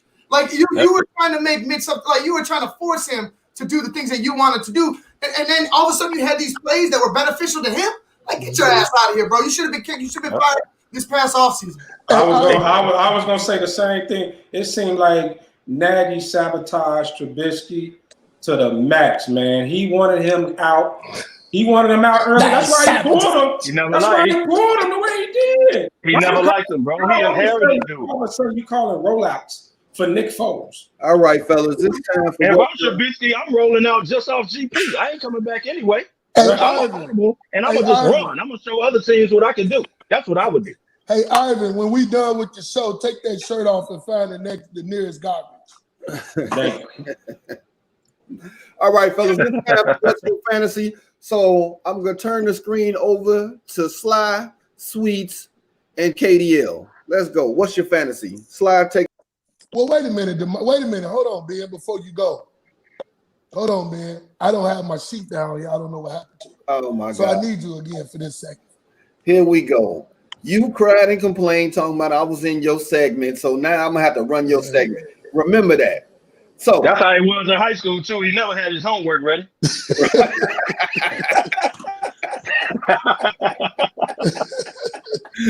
All right, man. For QB. Tyson Hill versus the Broncos defense. Sly. I don't know what you said because I got all the feedback. I guess you were talking about Hill, QB. Come on, man. I guess you were talking about Justin Herbert. No, Tyson Hill versus the Broncos defense. Well, you know what? I can't hear you, Ben, so you might as well let them take it because for some reason I don't know why I'm getting the feedback. Kevin, y'all take it because I'm getting feedback. Hey, Ben. All right. Ben, I'm gonna say start the man, Ben, because first of all, it's the Broncos defense. Von Miller is not there, even though Chubb is. I'm gonna start Tyson because you don't know what he's gonna do. He could take off and run. Obviously, he could throw the ball. Didn't nobody know. Now you got tape on him now, but I'm gonna start him anyway. You're not gonna play Jameis. He's gonna get all the touches and opportunities, so I'll start him. Okay, Sweets. Running back James Robinson versus the Browns defense. You gonna start him or you gonna sit him? I'll start anybody against the Browns. Shit, I mean, you know, they looking for a shootout. So you know what I'm saying. I'll start anybody against the Browns. So yeah, I'll let them live. All right, wide receiver, Kev. AJ Brown versus the Colts defense. You know I'm gonna start him first of all because that's my wide receiver. But you know what? When you watch Tennessee, they don't get him the ball a lot. Not for him to be their top receiver. They don't throw him the ball a lot, man. He don't get enough touches. He don't eat like everybody else. But I'm still going to start him because when dude gets the ball, it's a big play ready to happen. Always. Gotcha. So I'm starting. He a beast. All right. So, Sip Bayless. Let me say your name. My bad. Sip Bayless. Tight end. Darren Waller versus the Falcons defense. I'm going with Waller, man, because that's my tight end. So, I mean, the Falcons ain't stopping nothing but they self anyway. So, yeah, I'm rolling with Waller all the way, man. Let's go. But which Waller we got? We got the Waller that started at the beginning of the season, or we got the Waller that's doing lines? I don't know. I can't hear you. Come on, man. Stop. Hey, man, the man having a good year, man. Stop bringing up the man past. He's having a good year, man. Stop it. Thank you. Hey, stop it, man. He started off a beast, and then all of a sudden his game and changed. Don't tell me they got tape on him. Don't tell me that the coaches have stopped this beast. They got tape on him, man, and they double teaming the man. They saw him game one. I agree with you, but that don't mean he done went back to his old self. Come on, man. Give people a chance, man. He just don't look active like he did in the first 5 games, man. They double teaming him. Oh man. Okay, team. Tampa's offense versus the Chiefs defense. Who you going with, Kev? It's kind of hard for me to go with Tampa's offense because you never know which one going to show up, and the Chiefs defense ain't all that. But I'm gonna go with the Chiefs defense. You know why? Because Tom Brady can't get it together. You don't know whether to go to Godwin, Antonio Brown, just throw the ball in the air as long as it go downfield. Like they don't understand that Jones is the key to their success. Play action comes after you get a ball to Jones or the other cat and open it up. They just trying to throw the ball. So I'm gonna go with the Chiefs. I'm going with the Chiefs defense. Well, I'm hoping Jones have a big game so Sip Bayless can get these boots. Bonus. Justin Hibbert versus the Bills defense. Are you gonna play Justin Hibbert at quarterback, Sweet? Bills defense, we just saw a guy throw a Hail Mary a couple of weeks ago and won the game. So yeah, I'm gonna start him. All right, Kev. Derrick Henry versus the Colts defense. Is he going? I'm going with it just like I'm going AJ Brown. Like I'm not gonna never sit Derrick Henry. Like I'm just simply not gonna do that. So yeah, it might take to the second half for him to get going or whatever, like he usually does. But he a beast, man. He a big boy, and eventually that offensive line gonna wear you out, and Derrick Henry gonna wear you out, man. You know what I mean? Like I can't sit Derrick Henry. I gotta start him. All right, you heard it here on Humidor Sports Podcast. The people that you need to bench and the people you need to play. Let's go. Let's keep this going, and we're going to get into NFL. So as you see, the Ravens and Steelers game got flexed to Tuesday night. Now, we talked about this early on when you flexing these games to Tuesday night and the effect that it has on the players, the schedule, fantasy, all of that. Lefty, what's your thoughts on this, man? Man, they flexed the hell out of that game. They were supposed to play Thursday. Right. So to flex it all the way to Tuesday is pretty serious, man. I mean, they're trying to do what they can, man, to get the games in without losing games. It's the pros, the advantage and the disadvantage. The advantage, you get a couple of extra days. Guys get off the COVID list, get healthy, make sure everybody okay. But then what happens the following week? You just played Tuesday. Now you got to turn around and play again Sunday. Right. It's not a lot of that changes your whole schedule. No. Let me jump in. Go The ahead. Ravens were supposed to play next Thursday. They were supposed to play the Cowboys. Right. So What happened was that can't happen now. right. That's So a what bye happened was Hey, they that's moved a bye the week anyway. They playing the Cowboys. That's a bye week. So Dang. yeah. Well, yeah. But here's the thing. They were supposed to play Thursday. Now they play Tuesday. They moved the Cowboys Ravens that was supposed to be next Thursday to next Monday, which means now there is no Thursday game. So the Thursday night is missing out on their money again because you have to move the game because the Ravens were supposed to play Thursday. But that's what I was saying. So- Everything changes. It changes everything. I know they're trying to get the games and we're coming down to near the end of the year, and it's a big game. I know they're doing what they got to do, but I think Pittsburgh bye week got messed up because of COVID. Right. I was going to say that. So meanwhile, Pittsburgh has sat out a week and 2 days now. Remember, Pittsburgh was supposed to play Thursday night. Now you done make them play next Tuesday. So now they got to play Tuesday and go into their Sunday game. You done took their bye week away. Yeah, you snatched their bye So now week. they got to play Tuesday and go right back into next Sunday. That's messed up, man. Yeah. Slide, you got your volume back. You good? I don't know. I don't know what happens. It's got to be something in the line here. But anyway, yeah, man. It's your beard. Go ahead, man. You were saying? Anyway, that's crazy, man. So now what they did was they didn't cancel the game for Thursday, moved it to Tuesday. They was coming back playing the Cowboys on Thursday. Now that's on Monday. Why not just cancel this game completely? Let them play on Monday when everybody back healthy. Why y'all running the division game? Because they got to play the division game. Maybe because it's a division game. Yeah, No, But what I'm saying is why they just don't reschedule it. But I guess they don't have no way on the schedule to redo it, Damani, I'm assuming. Remember, we already took Pittsburgh bye week. Pittsburgh ain't got no flexibility in their schedule no more. Exactly. Right, so it's just messed up, man. It's really hurting the NFL, man. You got Nick Saban running around here with the virus twice. So hey, it's really hurting Pittsburgh because anytime Pittsburgh about to play a team starting with Tennessee, they got the COVID or it's issues going on. Pittsburgh keep getting smacked around.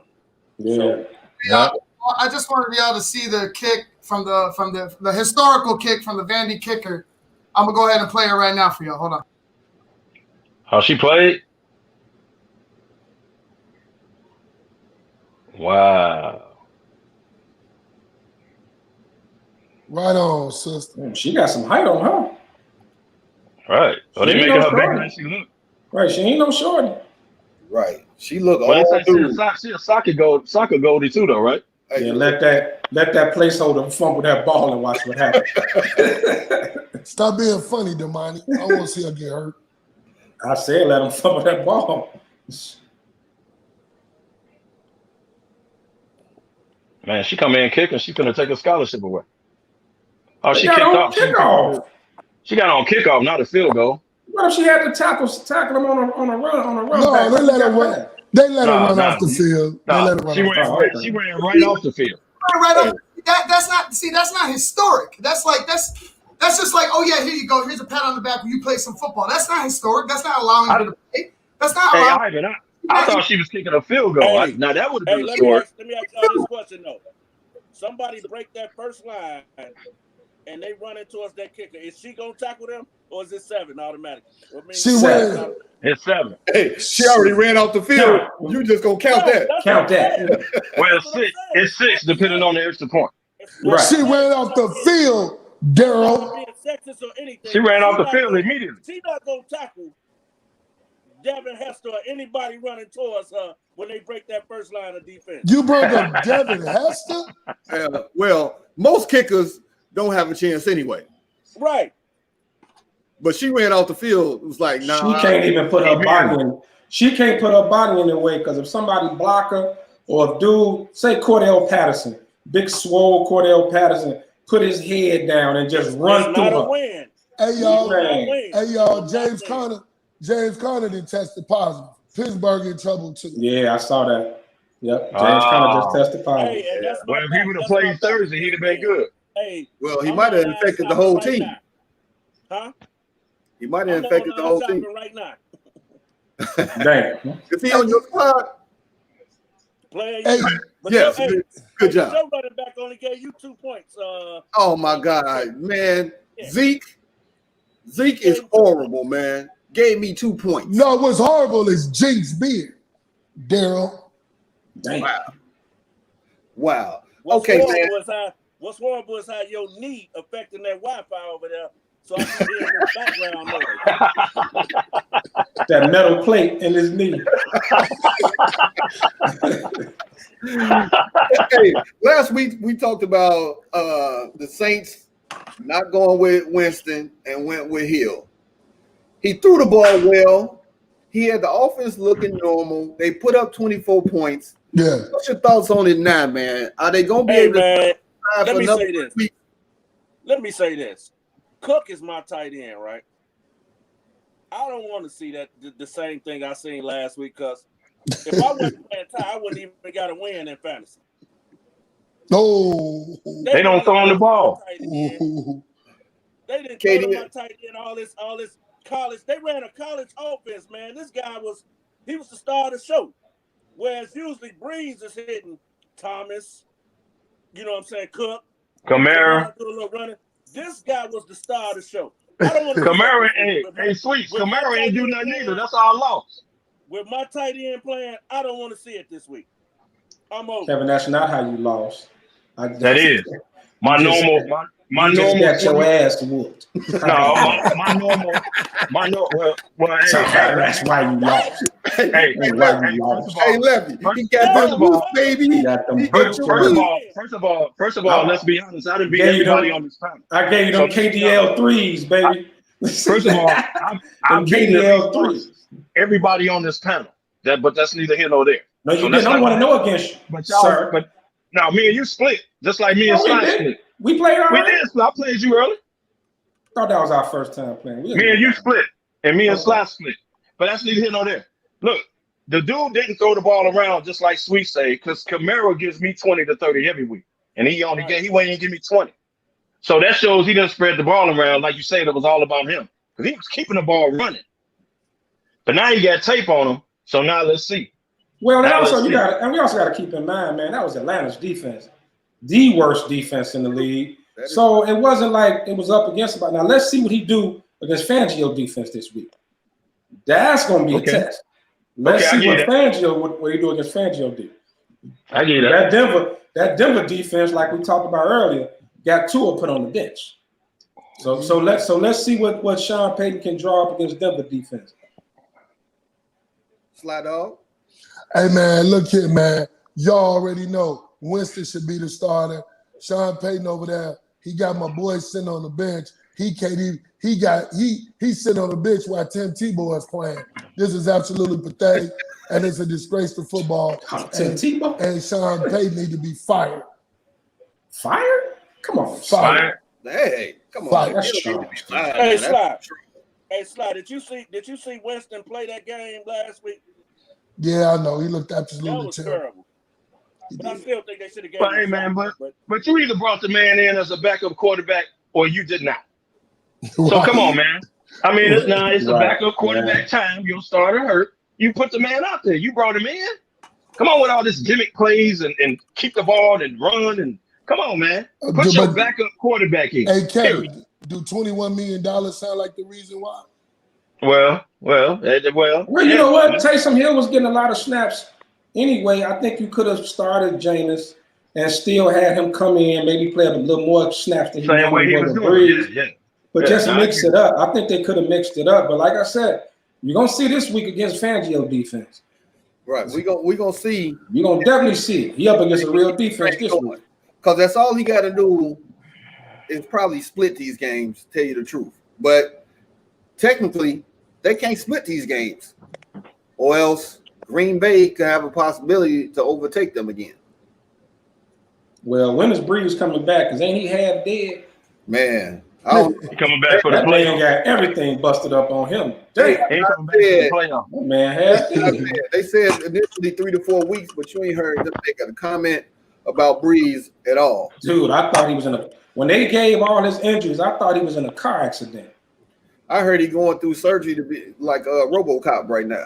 Dude, collapsed lung, broke ribs, dude. Well, you know what? I know we hate. He had 5 broken ribs.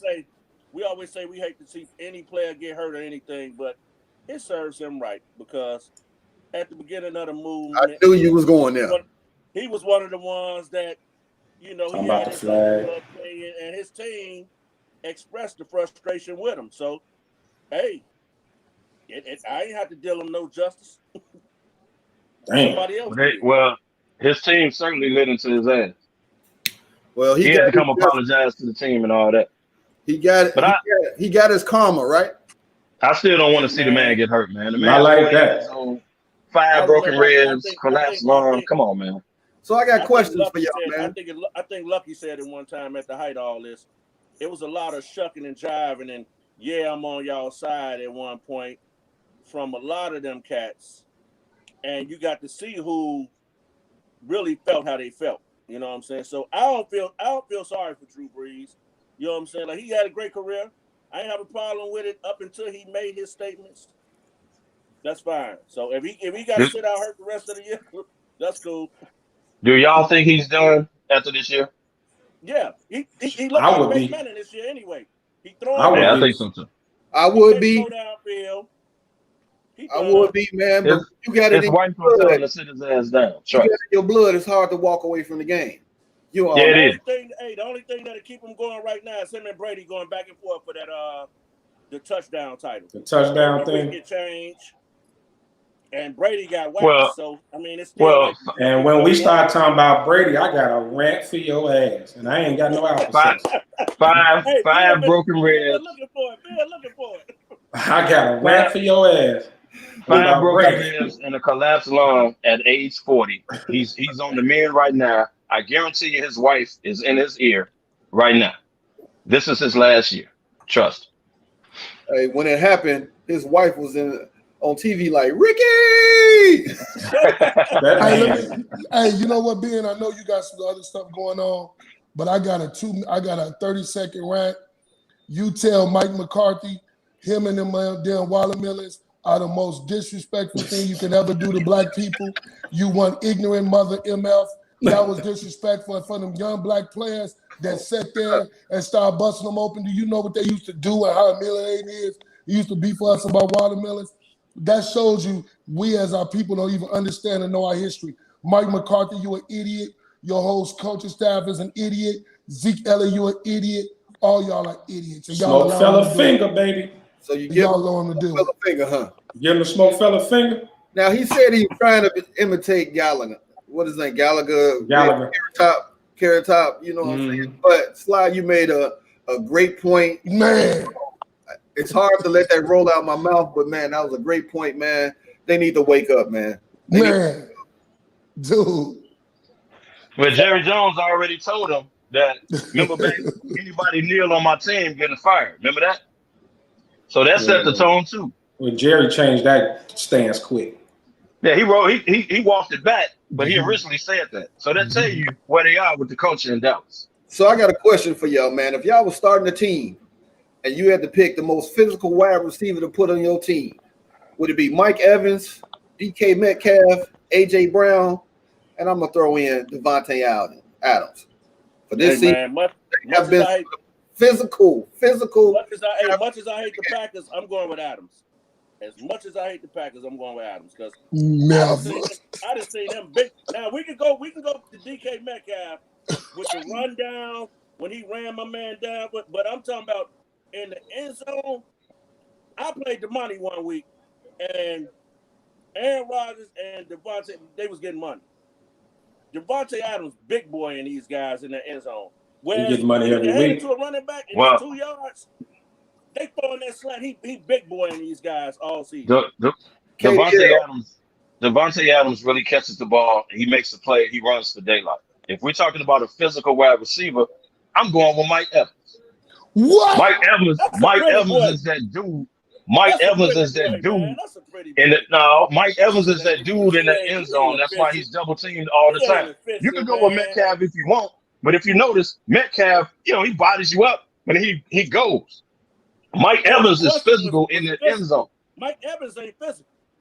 He is in the end zone. Brady got to lead him. Tom Brady got to lead him or put that thing out there. Mike Evans ain't. Well, hey, Jameis Winston show found him a lot. He did. All I'm saying. Sly, who you going with, Sly? Man, I'm going with it. I mean, DJ Metcalf, it seemed like he built out a block of ice. You can't build nobody 6'4", 250 pounds, and ran a man 100 yards down. That's absolutely ridiculous, man. We talking about who is physical. The question was who is a physical wide receiver. And I love Brown out of Tennessee, by the way, but they don't throw him a ball enough. That's the only reason I left him out. None of them are as strong and physical as DJ Metcalf. Don't know DBs want to tackle him or touch him. Period. Who's physical on the field of play? Look. You know me and I'm not Sly talking about who the biggest and strongest dude is. Me and Sly don't agree a lot. DK Metcalf, man, is a freak of nature. That combination of size, strength, and speed. Dude, and his hands ain't bad. I know he had the ball hit him in the face. That wasn't the I know he had the ball hit him in the face. No, you talking about physical receiver. Yes. You can't try to jam DK Metcalf. We're not talking about You can't jam. Hold on. You can't jam him in the line. You can't jam that big dude. Damani is slack. Why do you change the narrative every week to fit your argument? No, that's what you're doing. No, we're not. He said, who's the most physical receiver? That was the question. We're not talking about who the biggest guy and who the strongest guy. We're talking about on the field, who's the most physical receiver. Yes, Metcalf is the biggest dude. And I got all that. So what have you seen about Mike Evans that makes you think he's that physical? He's physical in the end zone. Mike Evans should be called for some offensive fouls on several occasions, but he don't. Is that being physical enough? No, he pushes off a lot. Pushing off. You do a lot. Okay, well, you asked me who was the most physical. I'm answering the question. And yes, he should be called for a lot of offensive fouls. I 100% agree. But he's being physical. So you start a team. Most elusive wide receiver this season is it Tyler, Tariq, Cooper, or Adam? Cooper who? Cooper Kupp. You starting to who? I thought you were talking about Amari Cooper. I was No. Most elusive wide receivers: Tyler Lockett, Tariq Hill, Cooper Kupp, or Adam Thielen. How the hell you gonna leave Claypool out? Tariq Hill, man. This dude gets so open, man. Like there's nobody within like 20 yards of this cat, man. He make Mahomes' job easy. Actually, this dude's so fast. Like I gotta go Hill. Man. I'm talking elusive, Sly. Claypool, all right, he's doing well, but Claypool's good. Consistent. I'm going with Thielen because we know how terrible Cousins is.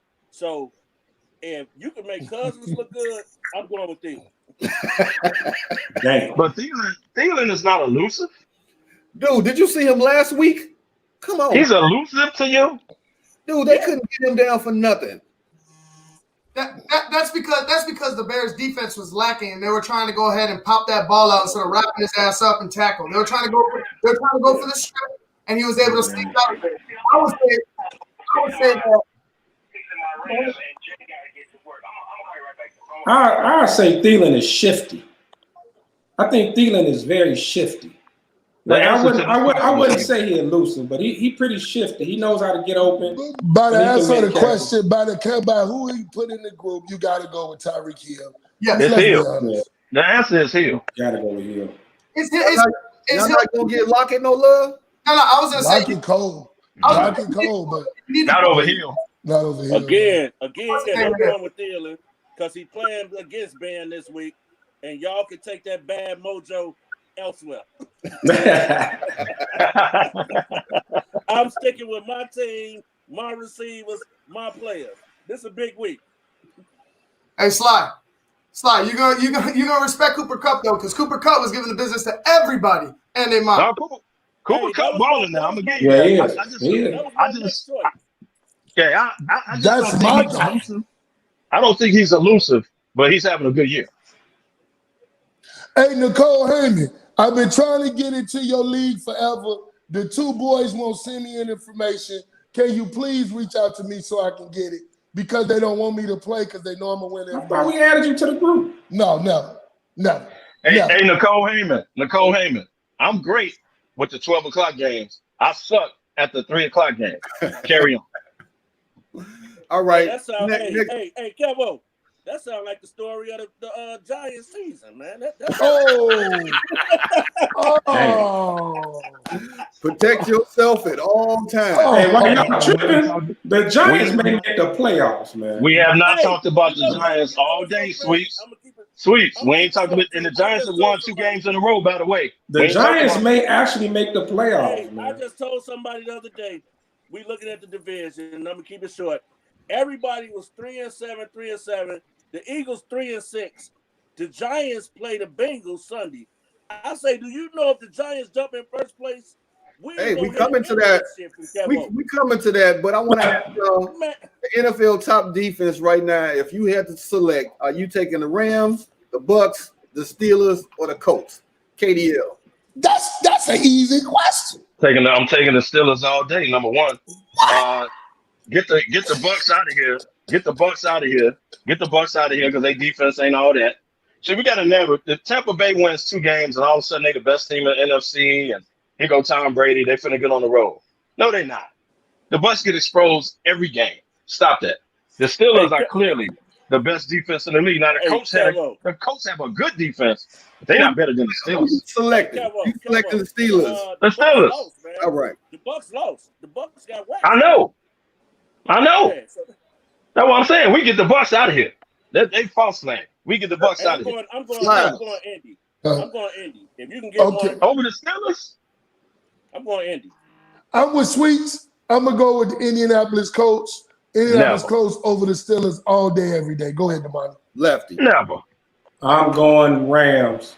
Best defensive player in the league in Aaron Donald, and the best lockdown corner in the league in Jalen Ramsey. You're probably right, Damani. You can't do nothing with that defense, man. That's a lockdown defense, bro. You think they're better than the Steelers? Yeah, slightly. Overall, slightly. I ain't gonna say by a huge margin. And Indy tough too. You really can't go wrong with none of those picks because Indy been solid all year. But I'm talking about like game-changing players. Aaron Donald and Jalen Ramsey, man, come on, man. But the Rams been locking cats down.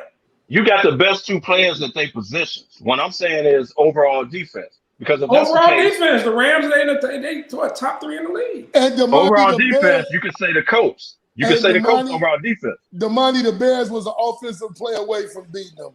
Please stop it. It was 19-11. Next it was what? 20. They scored 3 points. They beat them. The Bears could have beat them. Stop it. All right, well, let's talk about But they did. Let's talk about week 12. Sweets, you hit on it. Giants are 3-7. Bengals 7-1. Oh. This is a must-win for the G-men. 1-7, number one. They can own the NFC East because the Eagles play the Seahawks. First of all, they can't own it. They're going to be tied with Washington because Washington just won, so they 4-7. They'll be tied. What's that, Sweet? About to happen. We had a conversation with Lauder in the beginning of the season. We was in first place at one point. Lauder probably about to be in first place, man. Messing with this division where you only gotta have 4 wins to be on top. 6. They about to play Cincinnati right now, who just got their franchise quarterback. They just lost their quarterback. Facts. Hey, listen. The Giants, although they terrible. Hey, shut up. Shut up. Both of y'all shut up. Hey, y'all got to give the man respect when he talking, man. Sly ain't going to tell you no more. Man, forget him, man. Forget him and his beard. But I just think with all of us, I think we finna hear a lot of trash talk because Kevin gonna be on top of the division by Monday. The bad part is, look here. Seattle. We know that ain't happening. No, they not. So that's 7 losses. That's Fred Mack, y'all can get mad. Seattle gonna mop y'all up Monday night. First of all, that's 7 losses and a tie. That's number one. Breaking news. The Lions have fired Matt Patricia and Bob Quinn. Dang. Whoa, the day before the game? The day before the game? I'm sorry, they just played. Oh, they played Thursday. Yeah, they played Thursday. What'd he say? Matt Patricia got fired. Matt Patricia fired. Oh, well, he should have been fired. I'll say Matt Patricia and that fool for the Jets at the end of my statement. But look, not making Matt Nagy too. And we good. Right. Hey, look here, Kevin. I gotta agree with you, Kevin. As much as I hate you and the Giants, I picked up the Giants defense, and I'm hoping they win. Damn Good right. God. Well, I got the boldest prediction of the weekend. Well, first of all, I didn't realize you hate me along with the Giants, but that's neither here nor there. Yeah, but look well, it's true. It's true. The Giants, Washington won. Lefty. Go ahead. I got the boldest prediction of the weekend. For the first time, probably since 9/11, both New York teams, the Jets and the Giants, will win this weekend. Damn. What? Both New York teams win this weekend. That's a bold prediction. Hey, We know the Giants. Both New York teams gonna win. Who are the Jets playing? Who are the Jets playing? The Dolphins. Who the Jets playing? The Dolphins. Hey, and the word Oh no, I took the Dolphins. Are you effing high? my bold prediction. All right. Jets and the Giants this weekend. All right, what about the Titans versus Colts? Offense versus defense. Who's gonna win that game? They both 7-3. I picked the Titans. Lefty. I took the Colts. You know what, man? I've been talking crazy about Noodle Arm Rivers, man, but somehow he coming through. I'm gonna go with the Colts in this game. Somehow, man, they pulling through. I'm going Titans. All right, so we got the Bears and Packers. Oh, shit. Why is this in here? It's Right, like, man. so we put I'm going with Mitchell Trubisky and the Bears to win in Green Bay. That's a bold prediction. Hey, Sly, better stick. Hey, I thought Damani had the boldest prediction of the weekend. You done took over. Right. Okay, so we got the Chiefs and the Bucks. Can the Bucks bring it to get the win? Bucks can't keep Can't up. nobody keep up. No. Ain't nobody beat the Chiefs but the Raiders. It's facts. Bucks can't keep up. But the Raiders built a team to beat the Chiefs. That's why they matched up so good with. That's why they beat them the first time they played them. They should have beat them last week. And hung with him last time. It wasn't no blowout. Everybody clowning my prediction. Negro Damas told y'all what's gonna happen this weekend. Well, the Giants are definitely gonna Negro win. Damas just told y'all what's gonna happen. Along with the team that don't have a name. We'll both be tied 4-7. Hey, I got a bold prediction. Carson Wentz will be benched Sunday or Monday. Wow. Whenever you get ready. That's not hard. Hey, Sly, if they get blown out on national TV Monday night, he will get benched. Is it agree with Sly Day? Because like, damn, like you Carson Wentz should have been benched a long ass time ago. I don't know why he's still on the football field. A long time ago. The guy is he is what he is. He's a second tier quarterback, but not even a second tier quarterback as far as a professional. He's a second tier quarterback as far as college goes. They drafted a second tier quarterback out of college. It's easy. Follow the money. Follow the money. That man getting paid a grip. Who? And Carson Wentz. Y'all can tell by Peterson's press conference, it's over Peterson's head. Can y'all tell that? Yeah. You can It's tell. not his call. Yeah. That's why he danced around it every week. It's not his call, clearly. Now, I also had the Ravens and Steelers game, man, but That might not get played. that might not even get played. Who knows? You got Lamar out. You got both the running backs are out. They had COVID protocol.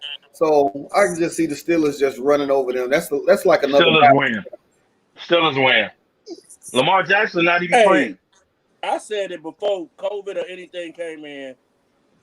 Will Folks, he probably ain't tuned in like I told him to tune in today, but I bet him to stick the first game. I say the Steelers gonna mop the floor with y'all every time they play that fake team in Baltimore this year.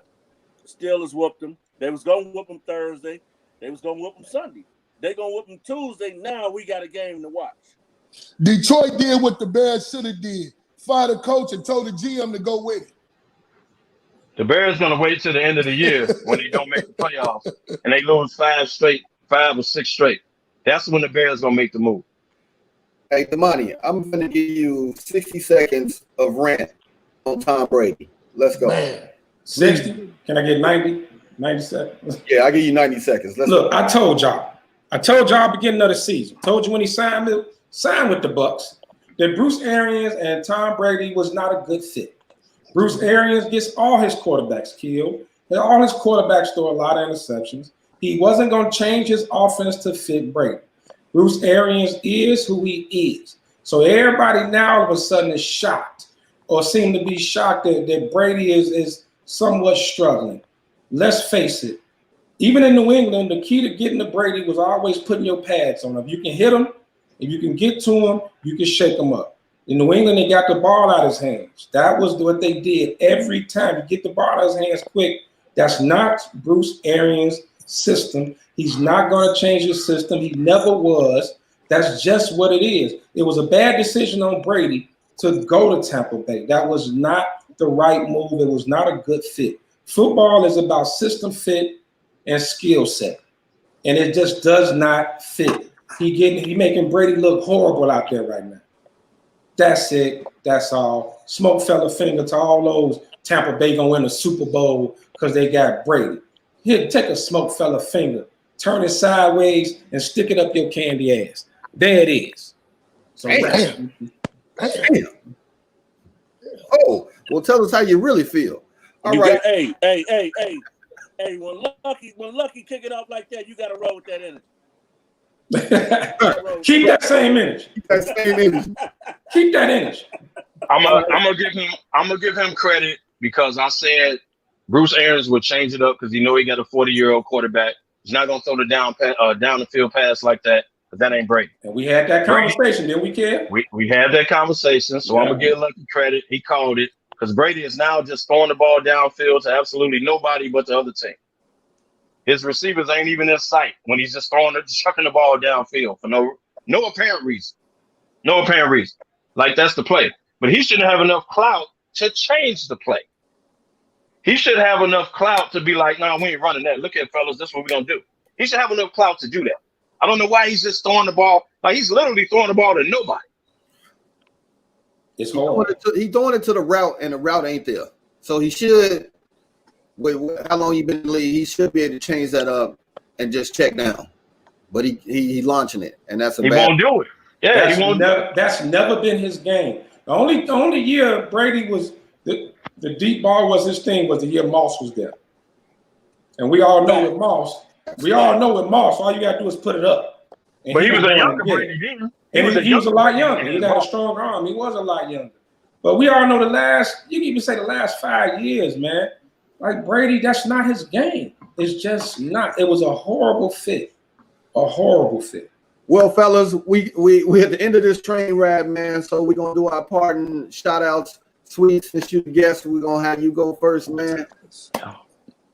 I had a conversation last night with a couple of Smoke Squad members, and like I say, whenever y'all want it, come get it. You know where the title at.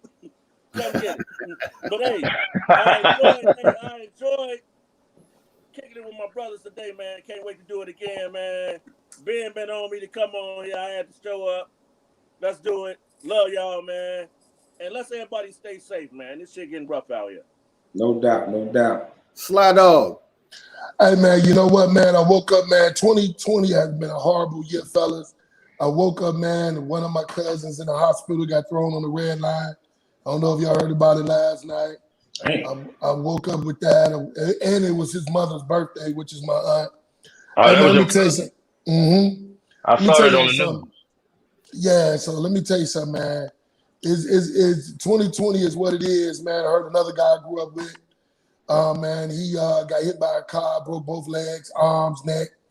And, man, I woke up with all this bad news. And let me tell you something, man. Life is short, man. Take it easy, man. Y'all be safe, brothers. Love you, man. KDL. Sorry to hear that, Sly. I saw that on the news, man. Yeah. Sorry to hear that. I'm going to give a shout out to my daughter. My daughter graduated today with a degree in criminal justice out of Tennessee State. Like Yes, I said sir. at the beginning of the show, it's been a lot of ups and downs, a lot of trials, tribulation, a lot of money. But hey, man, she made it. Shout out to my daughter. Love you. That was the great news. So I just want to do that. Everybody stay safe. Everybody take it easy. Love my brothers. Y'all know that. Take it easy. Shout out to everybody that's been following us too. Appreciate y'all very, very much. Appreciate y'all. Lefty. Hey, man, my sentiments, just everything the fellas said, man. Yeah, Sly, man. Sorry for everything you're going through, brother. Yeah, praying for you and the family. Kevo, congratulations to your daughter. And Sweets, yeah, when I'm back ready, we can put the belt on the line. I'll be back in a minute. But no, so man, I think we've been saying it every week, man. Man, be safe, man. This second wave is serious, man. I'm recovering from being sick myself. A few of the other fellas have been sick. A few of our other Smoke family members have been sick, man. We just trying to get through. It was a difficult Thanksgiving. You know, luckily I got to be on the Zoom call with my family, you know, but it was still difficult not being able to be around everybody and see everybody. Actually miss seeing the fellas, man, miss hanging around my boys, you know, so, but we got to do what we got to do, man. Let's get through this holiday season. Let's keep it going, man. Praying for everybody. You and your family be safe. Enjoy your holiday season, and thank you for the support. Hey, and if nothing else, before Ben close it out, if nothing else, man, wherever there's smoke, There's the fellas. We do that. We do this, man. Boom. Hey, man, check it out, man.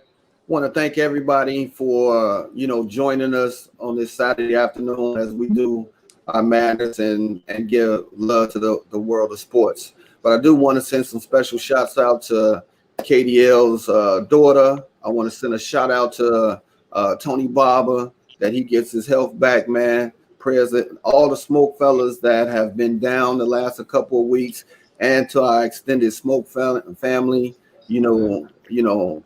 People that were in Vegas last week. A lot of them are down. Prayers out to all of them, man. And like I said, stay safe out there, man, because 2020 has been a tough year for a lot of folks. You know what I'm saying? And it's almost over. So I'm praying that 2021, turns around for everybody, and we continue this ride called life, man. So with that said, Smokefellas, We out. And like my man Sweet said, where there's smoke, There's the fellas. Ivan, man, thank you for all that you did for us today, man. You're always the best. We out. Ivan, appreciate you, brother. Not Mitch.